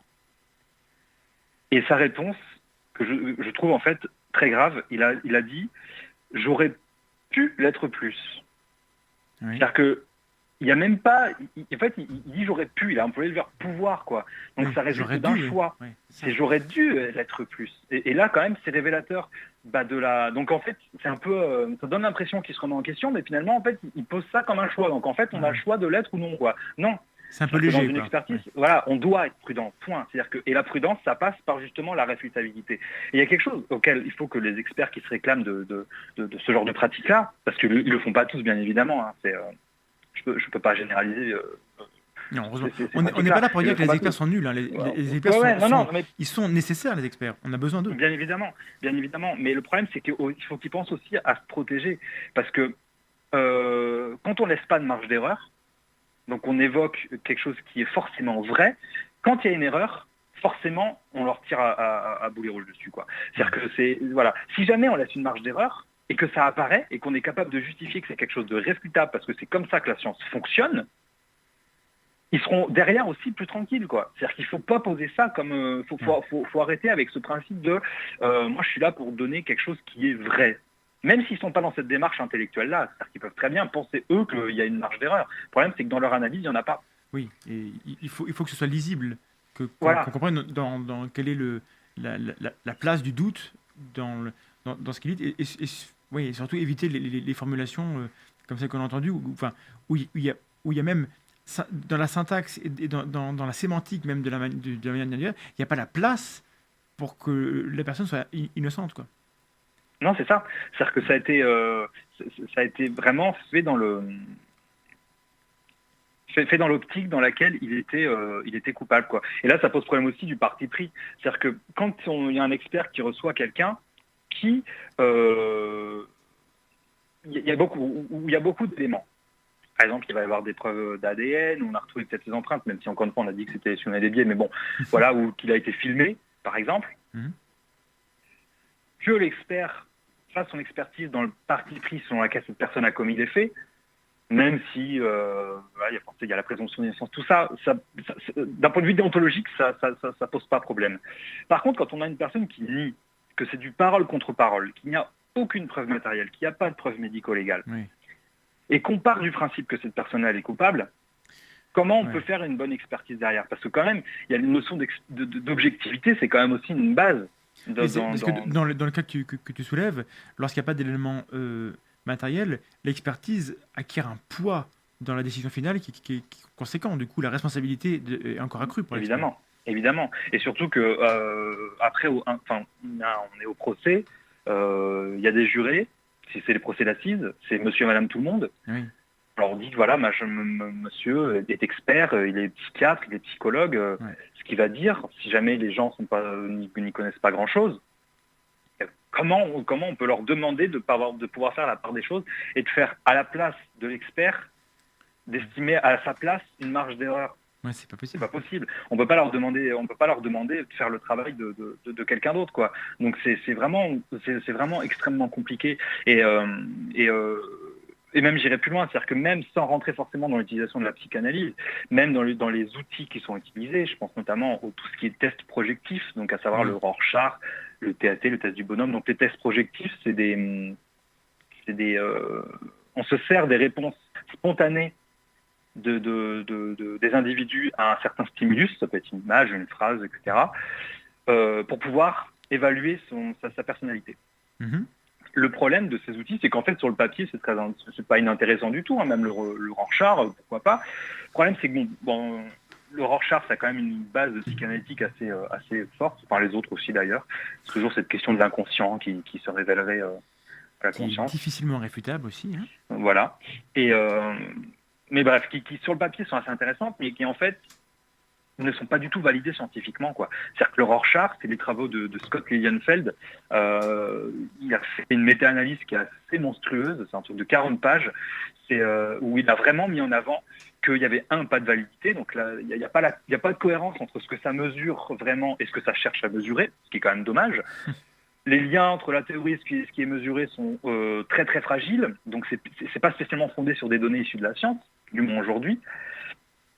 Et surtout, il n'y a pas de fiabilité dite interjuge. C'est-à-dire que si jamais on donne les mêmes réponses d'un individu à deux experts différents, mais il n'y aura pas de grand accord entre les deux, quoi. C'est-à-dire qu'il va y avoir vraiment des différences. C'est très subjectif, quoi, en fait. Voilà, ça reste très subjectif. C'est un peu soumis aussi à l'interprétation de l'expert. Et je crois que le meilleur point d'accord, donc c'est point 6 sur 1, alors que la littérature scientifique recommande d'utiliser des tests si jamais la fiabilité est de 0,08, quoi. C'est-à-dire qu'on est quand même assez loin. Voilà. Et il y a aussi pas de fiabilité intra-juge. C'est-à-dire que si jamais on fait faire à deux moments différents par la même personne une analyse, il va y avoir des différences, quoi. Donc là, ça pose problème, quoi. C'est-à-dire qu'il y a un problème déjà de subjectivité, mais aussi il y a un problème du contexte dans lequel on le fait. Donc la méthode est pas fiable, quoi. C'est tout. Pas du tout. Non, c'est pas quelque chose de fiable. Et surtout que ça repose vraiment sur des concepts psychanalytiques. Si jamais ça vous dit, j'ai un exemple. C'est une étude de cas faite sur une adolescente qui a fait des fausses allégations, donc qui a accusé à tort quelqu'un. Et j'ai un extrait qui est assez monumental, donc c'est pas du tout pour tourner en ridicule celui qui l'a fait, parce que celui qui l'a fait, c'est quelqu'un forcément de consciencieux, c'est quelqu'un qui fait, pour lui, enfin forcément fait bien son travail, mais c'est bourré de choses qu'on ne peut pas du tout réfuter, et surtout, je mets au défi quelqu'un de comprendre ce qui est écrit, quoi. Il parle des résultats de l'adolescence, il dit, le personnage, entre guillemets, à la planche 3, est anonyme et asexué, ce qui traduit une difficulté à intégrer la bisexualité manifeste évoquée par la planche et des problèmes d'identification sexuelle. Mais ses activités sont celles d'une femme, remplir de l'eau, laver le linge. À tendance libidinale plutôt qu'agressive. La planche 4 met à mal la puissance phallique. Le grand géant a finalement des petites ailes et une tête de sphinx à moitié cassée. Le sphinx, personnage féminin, se trouve associé ici à la puissance phallique, détrônant ainsi l'image paternelle. L'adolescente cherche ses mots à la planche 5, image de soi, en désignant deux appendices ou une queue de papillon. La résistance à l'émergence du matériel à contenu phallique est forte. On note un choc phallique à la planche 6, rare à l'adolescence, planche à signification sexuelle évidente qui bloque les capacités de symbolisation de l'adolescente. Voilà. Tout est sexuel, quoi, déjà. Donc déjà, tout est sexuel, et surtout, franchement, faut m'expliquer ce que ça veut dire. Et surtout qu'on se dispense bien évidemment de toute référence. Quand on dit on note un choc phallique à la planche 6, rare à l'adolescence, ouais. Ça sort d'où, quoi. Et on ne sait pas d'où ça sort. Et ça a été donc la blague de mauvais goût que je vais faire, c'est que le choc phallique, ça n'est pas une bifle, hein. On est d'accord. Non, c'est pas ça. C'est quelque chose de totalement symbolique. Ouais. C'est quelque chose de totalement symbolique, surtout que l'aspect symbolique est arbitraire, quoi. Ça a été décidé un jour ou l'autre par des ressemblances, soit d'analogiques, soit métaphoriques, soit des ressemblances physiques. Mais voilà, c'est quelque chose qui repose quand même uniquement sur la perception de l'être humain à la base. Et surtout, ça n'a pas de sens. Enfin, je veux dire, moi, faut qu'on m'explique vraiment ce qu'a voulu dire le psy ici, quoi. Et on envoie ça à un magistrat. Comment on peut imaginer que le magistrat va franchement comprendre quelque chose, quoi. Ouais. C'est-à-dire que le magistrat, il n'a pas fait d'études de psychologie, il n'a pas fait de psychanalyse dans sa formation outre mesure. On ne peut pas s'attendre. Le magistrat, il va arriver aux conclusions. Et il va prendre en compte ses il conclusions. va conclure que la personne a pris une bifle et puis voilà. Enfin, Non mais ouais, je comprends ce que tu veux dire, c'est qu'à un moment donné, l'expert il est censé rendre un avis intelligible. C'est ça. Et c'est pas toujours le cas lorsqu'on a Et du coup, je te pose une question du chat et après on fera notre pause musicale avant de passer à la dernière partie. Ouais. Qui est, alors il y a plusieurs questions, mais j'en prends une maintenant et les autres pour plus tard. Qui est, est-ce que on a déjà vu des gens à la défense ou demander à faire appel à un expert en pseudosciences? Tu vois ce que je veux dire? Admettons, quelqu'un veut faire venir un astrologue pour expliquer à quel point il est quelqu'un qui a bon fond, ou il veut faire venir un pseudo-historien pour expliquer qu'en fait, lui, il descend des Atlantes, donc du coup, il ne peut pas être coupable. Enfin, est-ce qu'on a vu des choses un peu farfelues? Et si oui, comment on peut faire... Enfin, voilà. Ou sinon, non, je sais pas. Bah déjà, enfin, c'est quelque chose en fait qui est assez admis, mais tous les experts en écriture, quoi. La graphologie, ça n'a jamais été au-delà de la graphologie, de l'analyse de la Voilà, personnalité. il y a deux choses, hein. En graphologie, il y a la graphologie pour identifier l'auteur d'une écriture, et à côté, tu as la graphologie qui porte un nom, enfin, je crois que c'est le même nom, qui est celle dont tu viens de parler, qui sert à décrire la personnalité. Et celle-là, c'est une pseudoscience. Ça, c'est une pseudo-science, mais même pour comparer les écritures, en fait, ça répond pas aux standards de la science, parce que enfin, je veux dire, il suffit de regarder à peu près toutes les affaires où ils en ont fait intervenir. À chaque fois, il y a une contre-expertise qui vient trouver l'inverse.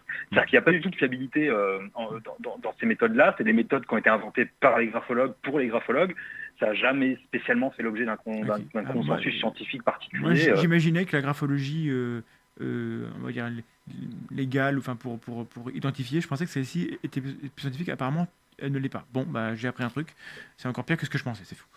Eh bien, il suffit de regarder les. Alors ça, après moi, je suis pas du tout expert sur la graphologie. Hein. Je me suis jamais trop plus renseigné sur le sujet. J'ai lu des trucs par rapport aux pseudosciences et pour qu'il y ait le fait qu'ils y aient recours.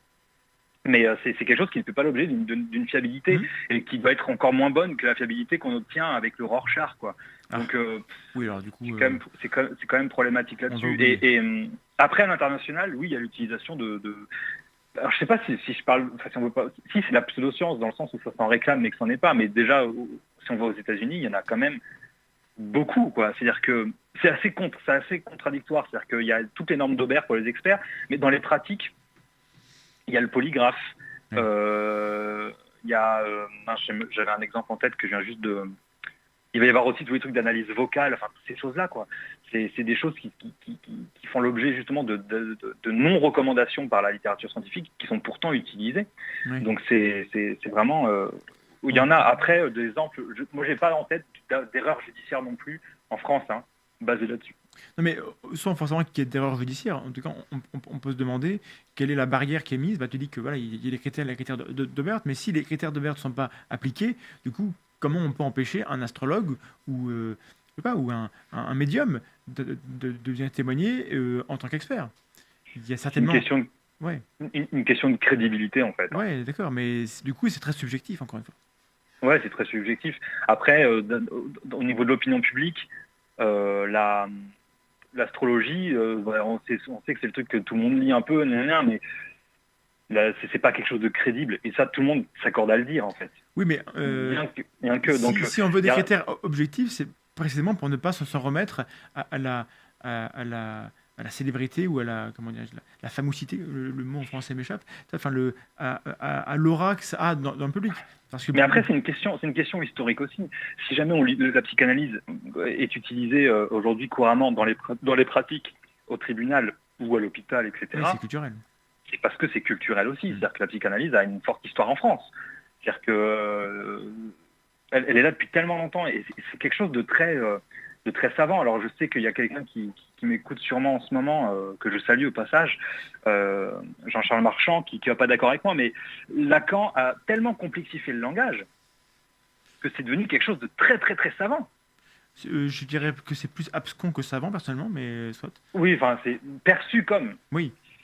perçu comme savant. C'est-à-dire que c'est quelque chose. Lacan, quelqu'un qui n'y connaît rien, qui se plonge dedans, il ressort encore pour qu'il prenne 4 doliprane derrière. C'est très très très compliqué à lire. Ouais. C'est des concepts qui s'articulent. Il y a foison de citations où la première lecture on se dit quoi, enfin, on se demande si jamais il a Mais pas bon, fait ceci dit, Lacan n'a jamais produit d'ouvrage scientifique, à ma connaissance, et il n'est pas cité par les ouvrages scientifiques.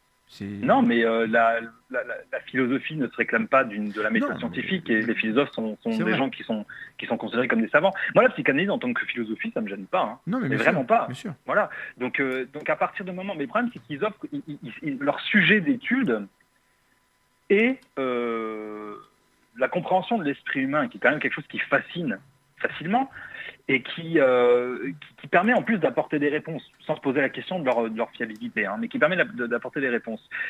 Ils ont proposé un système de thérapie, un système de compréhension qui a intéressé à un moment les instances judiciaires.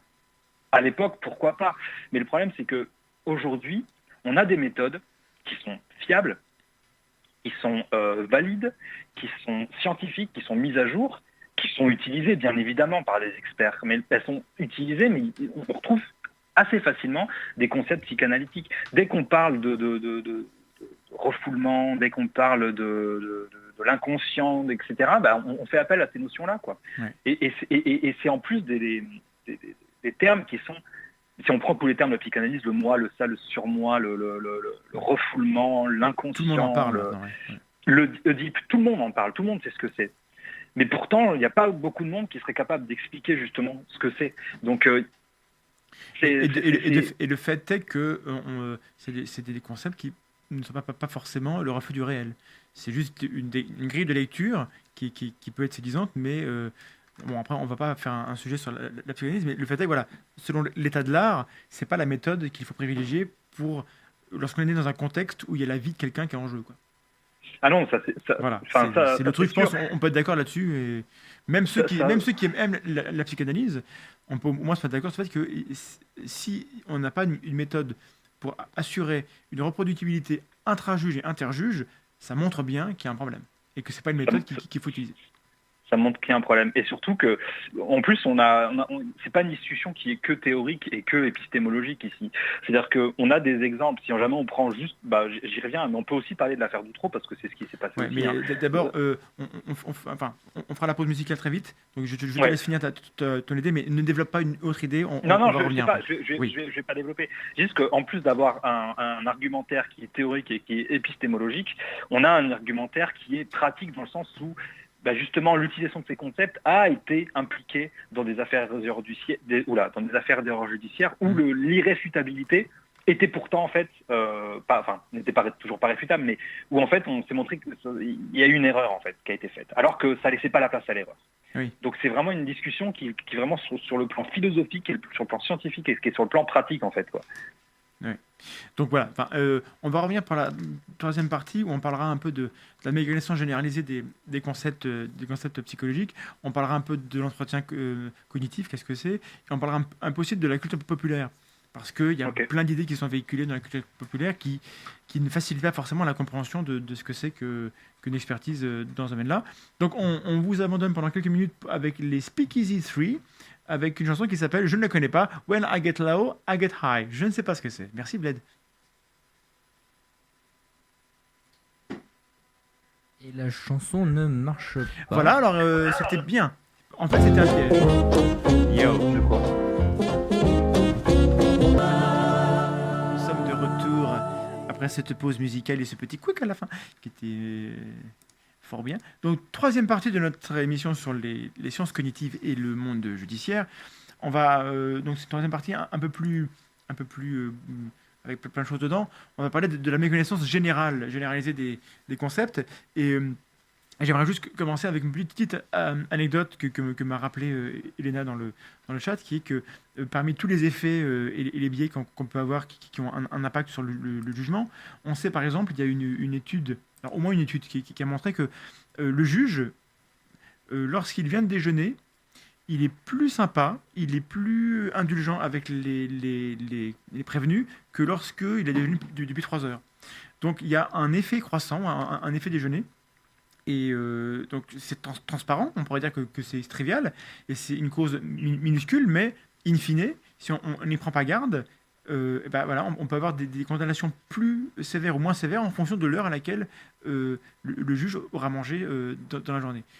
Vous voyez comme quoi les conséquences que ça peut avoir, la psychologie cognitive, c'est assez effrayant. Du coup, la question on a déjà évoqué, mais je reviens dessus, c'est qu'on a vu qu'il y avait plein de leviers sur lesquels on pouvait jouer avec des méthodes éclairées par la science pour éviter des erreurs, même chez des gens parfaitement compétents, très professionnels et armés pour faire face au métier. Il y a quand même des petites choses qu'on peut améliorer. Comment ça se fait qu'actuellement, ça ne s'améliore pas? Déjà, il y a comment dire, il y a un problème au niveau des formations. Ça, c'est une certitude. C'est-à-dire que déjà, après, c'est compliqué, hein, c'est un problème, mais qui est pas facilement, c'est pas facile de le résoudre parce que ça demande des sous, ça demande des gens. Enfin, c'est vraiment. Mais déjà, est-ce que au départ, est-ce que les gens dans ces métiers-là, ils acceptent qu'ils commettent ces erreurs-là? Est-ce qu'ils acceptent que ces biais-là existent? Ou est-ce qu'il y a une résistance ou comment ils réagissent? Est-ce que tu leur en parles, toi? Pas nécessairement. J'ai l'occasion de discuter avec des professionnels. J'ai l'occasion de m'entretenir, je discute beaucoup avec un policier, enfin un officier de police, de la police judiciaire, avec une juge d'instruction sur leur pratique, et il y a un vrai désir qui les habite, un vrai désir de s'améliorer. Ouais, bien sûr. Ouais, et même quand on parle avec les professionnels, ils sont assez ouverts parce que, comment dire, ils se rendent bien compte aussi qu'ils ont parfois des difficultés. C'est-à-dire quand ils se retrouvent face à un mineur de 4 ans, ils se rendent bien compte que c'est pas facile, forcément. Et non, ils sont assez ouverts à ça, mais c'est... Après, il faut savoir aussi dire les choses. Hein. Il ne s'agit pas d'arriver de dire en gros qu'ils travaillent mal, parce que c'est même pas... c'est pas du tout le propos, c'est même pas vrai. Il ne s'agit pas de dire ça du tout comme ça. Mais ouais, quand on présente bien les choses, et quand on dit que voilà, c'est des phénomènes qui sont totalement humains, et que ils se rendent bien compte. Bien évidemment, c'est-à-dire que quand on demande à un enquêteur de police c'est quoi la pire chose à faire lors d'une audition, ils nous disent tous suggérer des réponses. Donc ils le savent. Mais le problème, c'est qu'entre savoir la chose et savoir pourquoi il ne faut pas le faire, déjà il y a un monde. Et surtout, entre savoir la chose et l'appliquer ensuite, là il y en a encore un, quoi. C'est-à-dire que, et je pense que c'est un gros manque de connaissances sur comment ça fonctionne. C'est-à-dire que c'est une étude de, alors je sais plus, c'est Chaplin et Shaw, je crois, c'est des Anglaises, qui ont justement fait une étude sur les connaissances sur la psychologie auprès de professionnels de la justice, et qui ont montré qu'en gros, quand ils n'ont pas eu de formation quoi que ce soit, ils connaissent relativement pas grand-chose sur la mémoire humaine, donc il y a beaucoup de croyances. Ouais. Et par contre, quand ils ont reçu des formations, donc ils comprennent aussi des éléments de compréhension. Donc, ça, par exemple, pourquoi une question suggestive est un problème? Qu'est-ce qui se passe dans la tête d'un individu quand il va s'accorder ou non avec une suggestion? Et bien là, ils arrivent vraiment à avoir des connaissances précises sur comment ça fonctionne. Donc la formation vraiment aurait vraiment un impact positif là-dessus. Mais voilà, après ça demande quand même beaucoup de travail, ça demande des sous, ça demande des gens, et c'est assez compliqué. Mais non, il n'y a pas trop de fermeture, enfin de moi, de ce que j'en vois. Après, c'est totalement subjectif. Mais c'est plutôt le monde policier, donc des enquêtes. Du côté des magistrats, les magistrats aussi peuvent enquêter, mais les juges d'instruction, je ne sais pas si toi tu as pu parler avec ces gens-là, ou si tu connais un peu le climat. Est-ce qu'ils sont au courant qui commettent ces erreurs comme tout le monde, hein, mais qui aussi commettent ces erreurs-là, et qu'ils devraient se former? Est-ce qu'ils savent? Avec qui je discute, oui. D'accord. Franchement, oui. C'est-à-dire que et puis c'est des gens qui sont intéressés, quoi, qui demandent des informations assez facilement, et qui sont pas forcément fermés à recevoir des conseils. Et ça, je pense que c'est une très bonne démarche.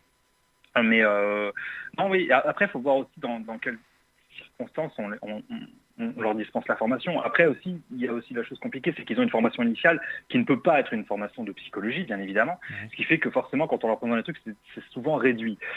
L'École nationale de la magistrature, la formation à l'audition du mineur, c'est 1 jour. Oui, un jour. Alors que au commandement au CNFPJ, donc le Centre national de formation de la police judiciaire, les stages d'audition de mineurs, c'est 1 semaine. Donc voilà, en un jour, on ne peut pas apprendre à quelqu'un à savoir conduire une audition avec un mineur, même avec une mise en situation, c'est impossible. Est-ce que dans ces cas-là, je ne veux pas faire de révolution, mais je me pose la question, si on a des gens qui ont suivi la formation, est-ce que les magistrats ne peuvent pas se tourner vers les officiers de police judiciaire qui, eux, sont formés pour les assister ou pour, je sais pas, je connais pas trop moi, les relations entre ces corps de métier. Je doute que c'est compliqué, mais est-ce qu'il n'y a pas moyen lorsqu'on a des gens qui sont formés et compétents, de les utiliser, ces compétences? En France, je pense que le système le permet pas forcément. Après, le juge d'instruction, lui, il va faire des auditions parce qu'il a aussi besoin d'entendre les gens. De toute façon, il doit les recevoir pour leur signifier les différentes décisions. Mais après, il collabore avec les enquêteurs, qu'ils soient gendarmes ou policiers. Okay. Il collabore avec eux. Après, Après, le juge d'instruction, il peut demander des conseils à qui il veut. Il fait son travail comme il veut. Après, le fait de les informer, ça pourrait aussi leur permettre, le juge d'instruction notamment, de pouvoir, quand ils regardent une vidéo d'une audition, quand c'était avec un mineur, ou quand ils lisent la retranscription, de pouvoir identifier s'il y a un risque de biais quelque part. Déjà ça permettrait, je pense, d'améliorer pas mal les pratiques. Donc le problème le plus gros, c'est une question de formation et après une question de connaissance généralisée, quoi. Ok, donc on l'a déjà dit, mais du coup, si les gens du ministère nous écoutent, il faut faire un effort de formation sur ces questions-là. Il y a peut-être d'autres formations qui sont moins utiles. qu'on pourrait... ça, je sais pas. Après, rien, mais j'imagine bien que dans le monde de la formation, il y a beaucoup de choses, mais peut-être que celle-là serait importante pour... au moins pour mettre tous les atouts du côté des enquêteurs pour éviter les biais, les erreurs et les choses qui pourraient être facilement évitables. Les deux points importants, c'est savoir faire une audition, que ce soit de mise en cause ou de plaignant, et justement savoir maîtriser les biais, notamment le biais de confirmation. Ça, c'est vraiment le plus important, parce qu'on est dans une démarche qui demande en fait une rigueur que le biais de confirmation en temps normal ne permet pas, quoi. Donc et l'erreur ne pardonne pas parce qu'une fois qu'on a influencé quelqu'un, on ne peut plus le désinfluencer. Non, c'est compliqué. Donc Mais du coup, est-ce qu'on peut dire deux mots de ce que c'est? On a déjà parlé de l'émission il y a un peu plus d'un an. On avait évoqué avec Patrice Seret, que je salue, on avait évoqué l'entretien cognitif. Parce que lui, donc, il fait des enquêtes par rapport aux OVNI. Donc du coup, il a appris cette méthode pour justement ne pas influencer la personne, mais pour extraire le maximum d'informations sur son vécu, pour que le témoignage soit exploité au maximum. Évidemment, c'est une méthode d'enquête. Donc, est-ce que c'est une méthode qui est généralisée ou pas encore? En France, désolé de mon soupir, elle n'est pas du tout généralisée, elle n'est pas employée. Ton soupir était très, très éloquent, on va le repasser en boucle. Non, il y a des enquêteurs qui ont été formés. Il y a eu une fac de formation au début des années 2000 par notamment l'équipe de Jacques Pi, qui est professeur des universités à Toulouse, là. Donc ils en ont formé, donc il y en a qui les utilisent, il y a des gens aussi qui aiment bien ça. Le problème, c'est qu'il n'y a pas de formation aujourd'hui à l'entretien cognitif en France. Aujourd'hui, il n'y en a plus. Il y a des formations à des méthodes structurées sur lesquelles se base l'entretien cognitif. Donc l'entretien cognitif, en quelques mots, c'est une méthode d'audition. C'est un protocole qui a été créé au milieu des années 80 par Fisher et Geiselman, qui sont deux chercheurs américains, qui, pour l'anecdote, pour faire rapide, c'est pas du tout venu d'une demande des policiers, hein. C'est venu du fait qu'un ami de Fisher avait perdu ses clés et que du coup, il lui a intuitivement, avec ses connaissances sur la mémoire, lui a proposé une méthode et il a vu que ça avait marché. Il s'est dit, mais est-ce qu'il n'y a pas quelque chose à faire? Et si jamais on y arrive, quel domaine d'application? Et là, il s'est dit, les policiers. Donc c'est parti de ça. Et en gros, non, mais ça, c'est amusant. Donc, on a un protocole d'entretien cognitif qui a été construit pour retrouver les clés qu'un mec avait paumées. Qui a été construit, je ne sais pas, mais il a eu l'idée grâce à ça, quoi. Et en gros, donc, c'est une méthode qui aujourd'hui qui est largement validée à travers le monde. C'est-à-dire qu'il y a vraiment des études partout dans le monde sur ce protocole-là, qui est efficace, qui a été testé sur énormément de types de populations différents, les enfants, les adultes, les personnes âgées, les personnes avec des déficiences intellectuelles. Il y a même un entretien cognitif pour les suspects maintenant. Il y a aussi, ça a été utilisé juste sur les témoignages auditifs et pas oculaires. Bref, il y a vraiment beaucoup d'études. Ça fait l'objet vraiment d'un consensus scientifique très très fort. Et en gros, cette méthode, c'est en 4 phases. C'est-à-dire qu'il y a une phase de prise de contact, suivie d'une phase de rappel libre, où en fait on va demander à la personne de rappeler librement ce dont elle se souvient, un événement précis. C'est 4 phases, mais c'est en une séance? Ouais. Une séance avec 4 phases, d'accord. Ouais. C'est une séance avec 4 phases, donc elle rappelle librement, c'est-à-dire sur la base d'une question ouverte, bon, dites-moi par rapport à ce soir-là, qu'est-ce qui s'est passé. Voilà, question très ouverte, où on ne va jamais interrompre la personne, on va toujours l'écouter, une attitude d'écoute très forte. Ça, je ne saurais pas faire alors. Non, il y a les formations qu'on peut dispenser, on apprend à le faire en tout cas, mais il y a ça où on va relancer de façon ouverte, on voit que la personne pose un silence, avant de s'assurer de passer à la suite, on va dire, donc voilà, vous nous dire ça, juste après ça, qu'est-ce qui s'est passé pour pouvoir relancer de façon ouverte, etc. Suivi d'une phase de questionnement appropriée, donc questions ouvertes et questions en qui, quand, quoi ou comment, et c'est tout. Et enfin, une phase de clôture où on va permettre à la personne d'avoir des informations sur ce qui va suivre, on va lui expliciter les choses, on va la remercier pour le travail qu'elle a fait. Avant ça, on va résumer les propos en respectant son discours, son vocabulaire, et on va permettre à la personne de rajouter des informations, etc. Donc ça, tout ce que j'ai décrit là, c'est un entretien structuré de base. C'est comme ça, c'est à cette méthode-là qu'on forme les enquêteurs pour les mineurs notamment. L'entretien cognitif, sa particularité, c'est qu'au niveau de la phase de rappel libre, on va proposer des consignes cognitives. On va notamment, avant le rappel libre, proposer à la personne de se remettre mentalement dans le contexte dans lequel elle était quand elle a vécu l'événement.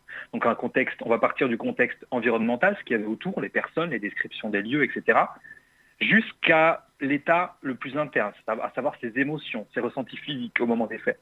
Et tout ça, on va demander à la personne de fermer les yeux, on va lui parler très calmement, avec une voix très très monotone, pas forte du tout, et la personne va répondre à ces questions-là dans sa tête. Et c'est tout. Oh. Donc, elle ne formule rien. Elle ne formule rien, D'accord. sauf pour les très jeunes mineurs où là on leur demande de formuler parce qu'ils sont pas trop capables en fait de le faire, ce travail-là. C'est très compliqué pour eux. Ouais. Donc voilà. Une fois qu'on a fait ça, la personne va faire son rappel libre, parler librement. Et ensuite, on va proposer une autre technique. Donc là, il y a plein de techniques différentes. C'est un peu une boîte à outils en entretien cognitif. On va piocher en fonction des faits, en fonction de la personne, etc. Où là, il y a des consignes cognitives. Donc initialement, il y avait une consigne de changement d'ordre chronologique. Donc on demande à la personne de raconter en sens inverse. Ça, je connaissais. Ouais. Il y avait une consigne de changement de perspective. Donc on va demander à la personne de raconter l'événement, mais du point de vue, par exemple, de l'agresseur, d'une autre personne, etc. Donc ça, c'est une technique qui n'est plus utilisée aujourd'hui parce qu'en fait, elle marche pas très bien. Et surtout, elle est très subjective. Donc on se retrouve avec un taux d'erreur qui augmente assez considérablement. Mais sinon, il y a d'autres méthodes. Bon, je vais pas tout les développer. Pour les enfants, il y a ce qu'on appelle le rappel indicé, où en gros, on part du premier élément et on lui demande juste après ça, qu'est-ce qui s'est passé. Il va raconter. Donc voilà, donc tu viens de me parler de ça. Juste après ça, qu'est-ce qui s'est passé. On va aller jusqu'à la fin de l'événement, etc. Enfin, il y a plein de méthodes. Et du coup, c'est un outil qui permet d'augmenter vraiment la quantité et la qualité du rappel. Et donc, c'est quelque chose en fait de très standard en plus. C'est-à-dire qu'en gros, on a vraiment un script qu'on peut suivre et sachant qu'après, les questions, on va les élaborer forcément par rapport aux informations qu'on a déjà parce que les enquêteurs doivent quand même répondre au qui, quand, quoi ou comment. Ouais. Quand on a sorti une audition, ils ont quand même des réponses à apporter. Mais on va aussi les baser sur ce que vient de dire la personne. Et on va toujours se baser sur ses propos, respecter son vocabulaire, respecter non pas la chronologie des faits, mais la chronologie de son discours. Parce que c'est comme ça que son cheminement mental s'est fait, etc. Ouais. Bref, c'est une méthode qui est très intéressante, 2, qui est très efficace, et 3, qui en fait demande quand même une bonne grosse formation pour ça. C'est très compliqué. C'est-à-dire qu'il ne s'agit pas de lire un livre, même si le livre de Fischer et Geiselman, certes en anglais, est très clair. On ne peut pas le lire et ça ne se substitue pas du tout à une formation. Donc, mais voilà. Et cette méthode-là n'est pas utilisée en France. Ok. Et je pense que du coup, ça répond à une question qu'on m'a fait remonter du chat, c'est qu'on demandait si les phases de l'instruction tiennent compte d'une méthode qui favorise la distanciation émotionnelle pour un jugement objectif. Donc je pense que typiquement, l'entretien cognitif, ça sert à ça, ça sert à être le plus objectif possible dans le rendu même de la subjectivité de la personne, mais au moins on a accès à tout ce qu'elle veut dire, et elle-même peut, on lui donne l'occasion d'avoir le contrôle sur ce qu'elle restitue en fait. Ouais, alors le côté objectif, je suis pas sûr parce qu'en fait, dans tous les cas, la personne elle a intégré les informations. Non, je veux dire, oui, elle a un point de vue subjectif, mais c'est la méthode la plus objectivement fiable pour qu'elle exprime sa subjectivité. C'est clair ce que je dis. C'est ça. Oui, c'est ça, complètement. C'est-à-dire que déjà, on n'exerce pas d'influence en termes de suggestion. C'est-à-dire que dans un entretien cognitif bien fait, il n'y a aucune question suggestive. Oui. C'est vraiment maîtrisé de bout en bout. Mais après, c'est vraiment quelque chose qui est compliqué à faire aussi. Il faut s'entraîner avant de le pratiquer. Après, il y a ce qui est très important, c'est que dans la phase de prise de contact, il y a des consignes sociales. C'est-à-dire qu'on va dire à la personne qu'elle a le droit de ne pas savoir, qu'elle a le droit de ne pas se souvenir, Oui. qu'il faut qu'elle dise tout, même les choses qui ne lui paraissent pas importantes. Oui. Alors, il y a eu dans beaucoup de publications, on disait, oui, on propose aux témoins de dire même des choses dont ils n'étaient pas sûrs. Alors ça, c'est une erreur de traduction qui a été faite, c'est-à-dire qu'ils n'ont jamais dit ça, les auteurs à la base, et au contraire, il ne faut pas du tout le dire. Il ne faut pas encourager les personnes à dire ce dont ils ne sont pas sûrs, parce que ça les encourage à combler. Ah oui. Donc c'est problématique, donc ça, il n'y a pas du tout. Mais voilà, on invite les personnes à se sentir totalement libres, en fait, de ne pas avoir de complexe par rapport à certains trous de mémoire. Et surtout, en fait, on va placer la personne en position d'experte de l'événement. C'est-à-dire que la personne qui a vécu l'événement, c'est elle qui sait, parce que l'enquêteur n'y était pas. Donc c'est elle qui peut apprendre des choses à l'enquêteur. D'accord ? Donc celui qui dirige l'audition, c'est pas l'enquêteur, c'est le témoin. Okay. Et ça change quand même tout, même d'un point de vue de la philosophie de travail des enquêteurs. C'est pas quelque chose qui est facilement, c'est pas quelque chose qui est intuitif. Ouais, celui qui enquête, il est au service. Il est assesseur du témoignage qui est en train d'être livré, c'est pas lui qui extorque le truc. C'est ça. Ouais. Alors bien évidemment, il a des informations, l'enquêteur. C'est-à-dire qu'il sait des choses, il veut vérifier si ça corrobore des faits, bien, tout ça.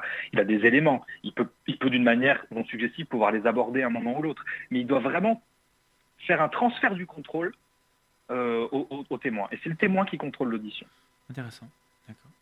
Et donc ça, on a 30 ans de retard utilisé par rapport à ça Enfin, on a 30 ans de retard. On a à peu près depuis le temps que c'est créé, parce que les États-Unis, c'est utilisé. En Angleterre, c'est utilisé. En Angleterre, ils ont un système qui est formidable.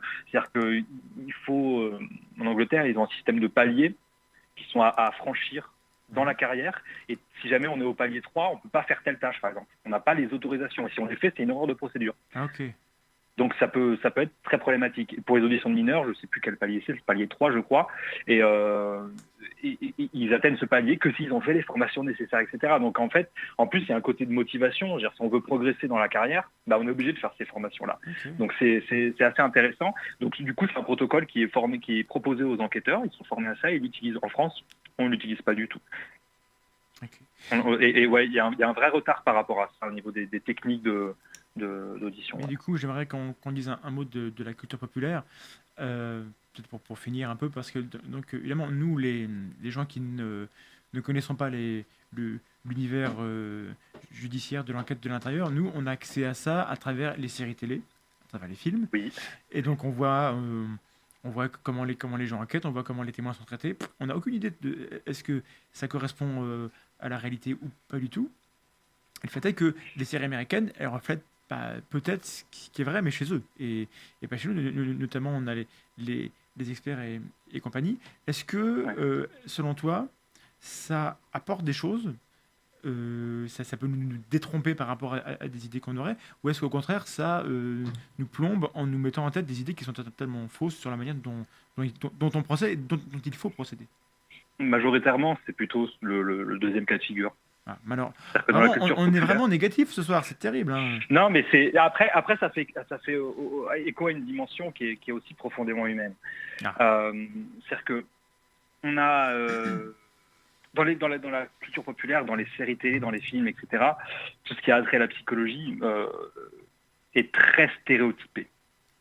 Parce que on a un peu tendance à penser que les rites sont un bien nécessaire, que les croyances, il faut les encourager. Et en fait, il faut les encourager. Pourquoi ? Parce que c'est bêtement, c'est con ce que je veux dire, mais ça fait l'audience.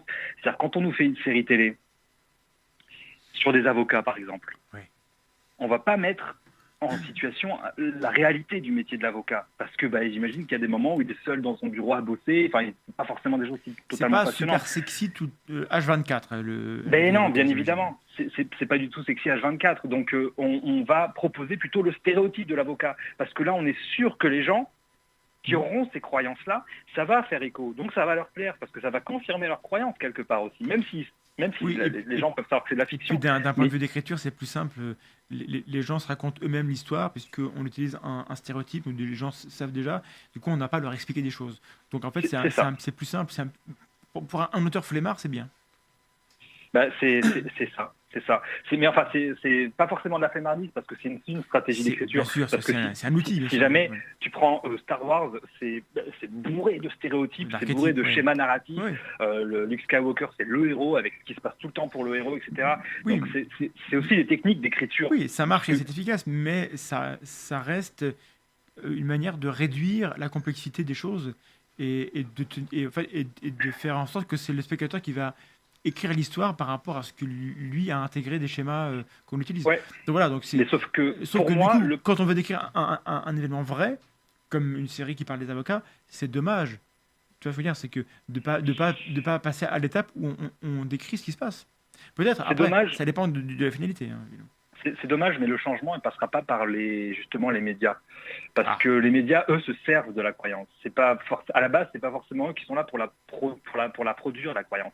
Moi, je dirais plutôt, si justement, moi, ça m'intéresse de faire de vulgariser tout ça, c'est parce que c'est aussi aux professionnels de prendre la parole à un moment, de savoir informer les gens pour changer les croyances. Oui. Parce que les médias, ils s'adapteront. Une croyance, elle change, les médias, ils présenteront qui est l'état de la croyance, quoi. C'est-à-dire que ça marche dans ce sens-là. Alors bien évidemment, ça y contribue. C'est-à-dire que la personne qui est fan de la série télé Profilage ou d'Esprit criminel, oui, forcément, il va intégrer ces informations-là si jamais il ne se renseigne pas ailleurs. Et si jamais on arrive à donner une visibilité, nous, chercheurs, professionnels, etc., sur nos pratiques, eh bien, on peut aussi changer les choses. On peut aussi changer, mais il faut y aller, quoi. C'est-à-dire qu'il faut aller sur le terrain, il faut aller rencontrer les gens, etc., pour faire un peu homme politique, quoi. Et d'ailleurs, notamment, aller sur le terrain, et donc tu es présent sur le terrain ici, puisque nous sommes le terrain, mesdames et messieurs. Et justement, puisque c'est la soirée où on est méchant, le profilage qu'on voit dans les séries télé, bullshit ou science? Ça dépend lequel. Il y a deux sortes de profilage. Il y a le profilage clinique, et il y a le profilage statistique. Alors, qu'est-ce que c'est? Le profilage clinique, c'est l'utilisation principalement de la psychanalyse. En gros, on part d'une scène de crime, on part de faits, et on va en déduire des composantes de la personnalité de l'individu. Okay, on fait un portrait robot sur le fait qu'il a dû faire pipi dans sa culotte jusqu'à 8 ans, et il avait un papa qui était méchant. Voilà. C'est pour caricaturer vraiment, c'est un peu cet esprit-là, quoi. C'est-à-dire que l'agencement de la scène de crime est révélateur de fantasmes cachés. C'est-à-dire que si la personne, elle les cache pas, donc il a les fantasmes, mais si jamais il n'a pas les fantasmes conscients, en fait, il les a quand même. Enfin, voilà, c'est toujours un petit peu. On revient sur le même problème, d'accord. Ouais. On revient toujours sur le même problème. Donc ça, c'est le profilage, tu disais clinique. Clinique, ouais, qui est basé à la base sur un guide fait par le FBI. C'est les premiers à avoir fait ça, qui a été basé sur l'audition d'une vingtaine ou trentaine, je ne sais plus, de tueurs en série, qui étaient principalement des hommes en plus, donc déjà en termes de représentativité, c'est pas top. Et voilà, très subjectif, ça utilise beaucoup là, voilà. Le fait est que la majorité des tueurs en série sont des hommes, donc est-ce qu'on peut leur reprocher ce biais? Est-ce que tu as raison de leur reprocher ce biais? Oui, bien sûr, j'ai raison de leur reprocher ce biais, parce que quand on fait le profilage, quand il y a une scène de crime et qu'on ne sait pas, et qu'on n'a pas d'indication, ça peut être, on ne sait pas. Donc il faut faire quelque chose qui soit applicable au maximum de gens, et ça n'a pas été le cas. En plus de ça, après il y a tout le problème de la réfutabilité, évidemment. Après il y a le profilage statistique, qui est, on sait que quand le corps est caché, dans X% des cas, c'est un homme. Voilà. C'est intéressant, parce que c'est une démarche, pour le coup, qui est statistique. Par contre, ça reste statistique. Oui, mais c'est-à-dire que si c'est 70%, ça peut être dans les 30% qui restent, quoi. Mais ça donne une indication sur quelle hypothèse privilégier pour la suite de l'enquête. Mais du coup, ça remet sur le terrain des baies de confirmation. C'est-à-dire que ça peut allumer des petites diodes qui vont aveugler, parce qu'on ne verra pas qu'en fait, ça n'était que statistique, et ça n'était qu'une indication, et on ne sait pas si c'est vrai, quoi. C'est ça. Mais et surtout que ce qu'il faut savoir, c'est que le profilage, que ce soit aux États-Unis ou même en France, parce qu'il y a le département des sciences de comportement à la gendarmerie nationale où ils en font, en fait, c'est pas du tout des gens qui enquêtent.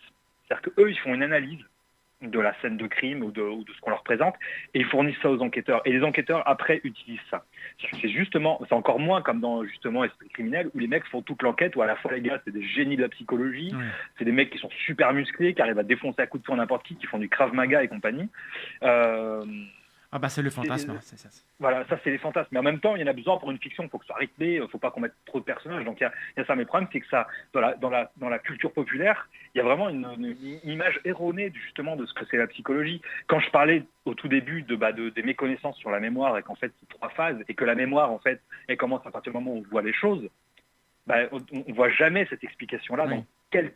Enfin voilà, c'est-à-dire que la mémoire, bon après il n'y a pas trop de conséquences à ça bien évidemment pour l'ensemble de la population, hein, j'en conviens, mais les informations qu'on présente sont des informations qui sont erronées pour certaines, ou quand elles ne le sont pas, sont totalement caricaturales, ou bien qui sont exagérées, ou bien qui sont amplifiées. Voilà, mais il y a rarement de bonnes informations dans la culture populaire. Justement, Et ça contribue forcément, on va essayer forcément à la méconnaissance. d'être positif. Est-ce qu'il y a, malgré tout, dans la culture populaire, des choses qui se rachètent, qui, selon toi, donnent des bonnes... voilà, si les gens veulent voir quelque chose pour avoir une idée relativement fidèle à la réalité, qu'est-ce qu'on peut regarder? Ou qu'est-ce qu'on peut lire, si ça existe? Qu'est-ce qu'on peut lire? Des bouquins de vulgarisation qui sont Oui, écrits mais par des, dans la plutôt par fiction, des je veux dire, chercheurs. dans la fiction Dans la populaire, fiction, ouais. dans la fiction, dans tous les cas, je trouverais quelque chose qui va Ouais. pas en fait. C'est assez dommage, Par mais exemple, les bouquins sur Hannibal Lecter et compagnie, ça vaut quoi, ça, d'un point de vue scientifique? Parce ça que vaut quoi? Ça vaut que ça utilise les mêmes codes aussi, quoi. Ouais, d'accord. Après, c'est utiliser les mêmes codes. Après, il peut y avoir aussi la qualité de l'écrivain qui fait que, ou de l'écrivain ou du scénariste qui fait que ce sera des choses qui sont un peu plus renseignées. Par exemple très simple de bons films. Vice versa, le film d'animation de Pixar. Ah oui. Un excellent film. C'est pas un polar. Pas du tout. Mais, Mais c'est un excellent film pour apprendre justement aux enfants, et même aux adultes, parce que moi je me suis vraiment régalé dans ce film, Ouais. sur comment ça fonctionne la mémoire, sur comment ça fonctionne les émotions, les liens entre les Ouais. émotions et la mémoire, etc. Alors oui, il y a des choses à redire, parce que voilà, on peut pas non plus, c'est pas un cours de science. on peut quoi. pas anthropomorphiser voilà. à outrance, mais comme outil, c'est vrai que ça, je trouvais que c'était assez subtil comme. Mais pour le coup, c'est vraiment un bon exemple.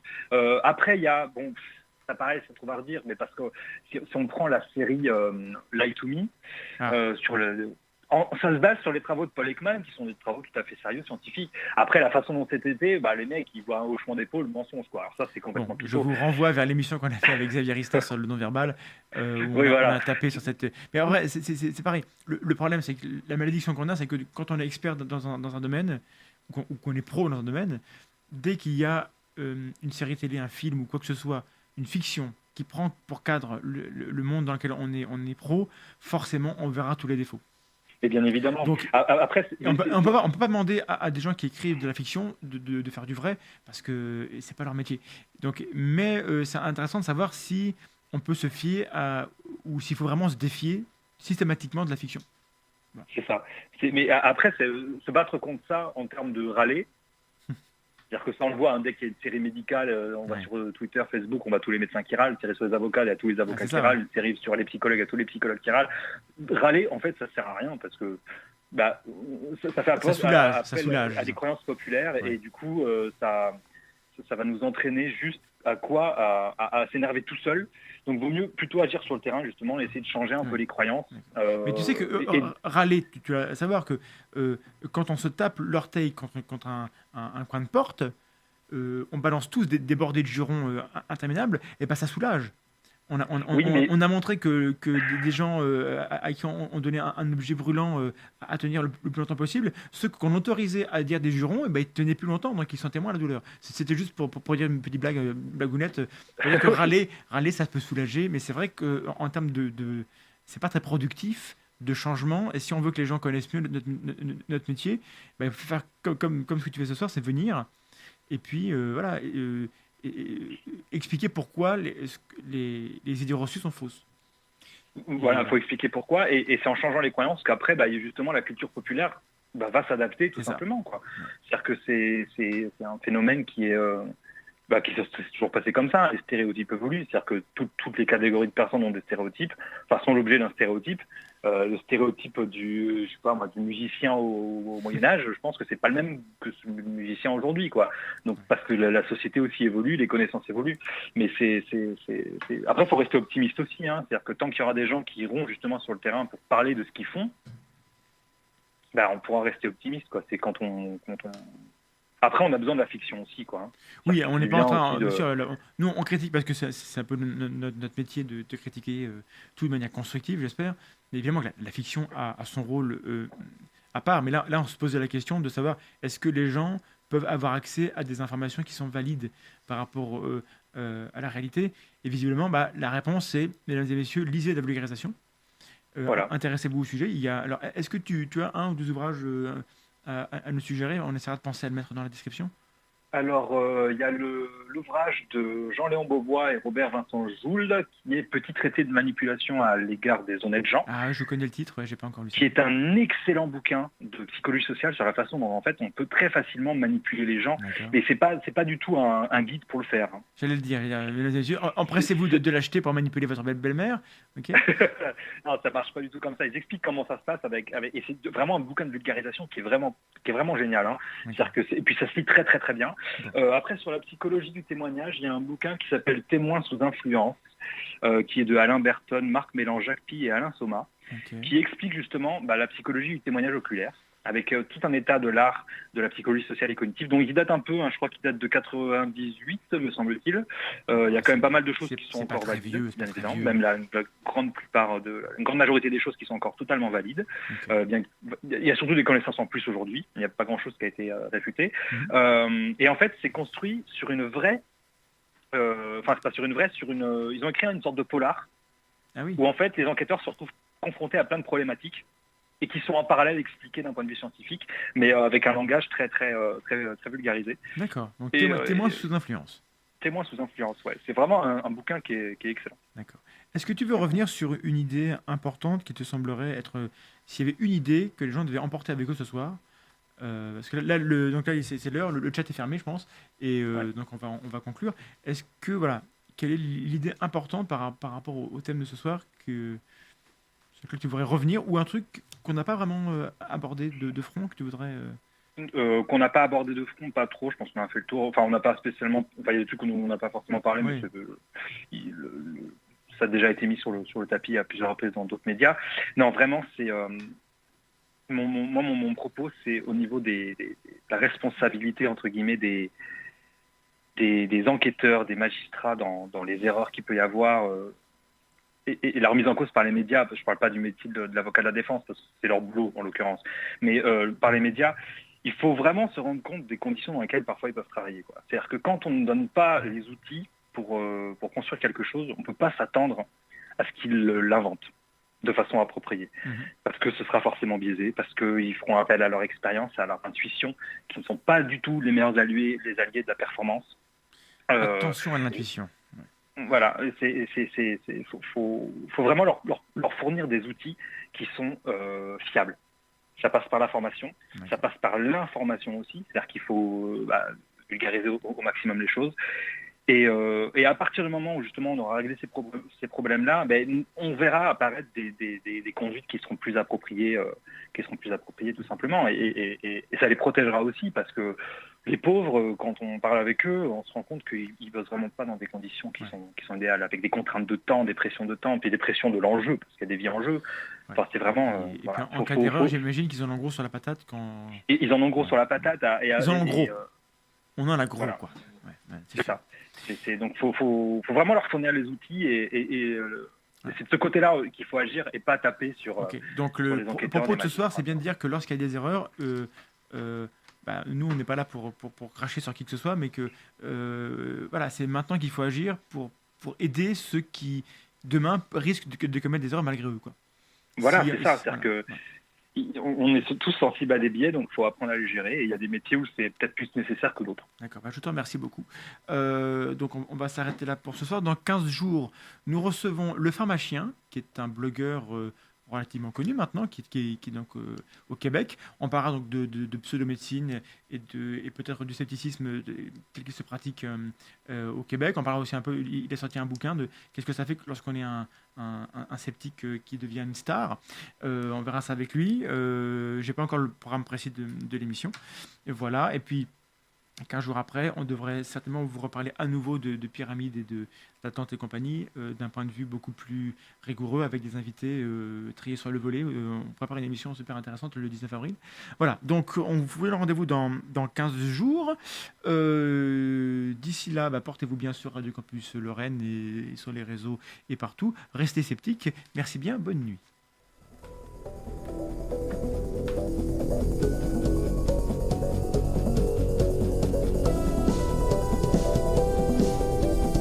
La Tronche en live, l'émission de l'esprit critique en direct sur Radio Campus Lorraine, avec Vlad Tapas et Asser Mandax.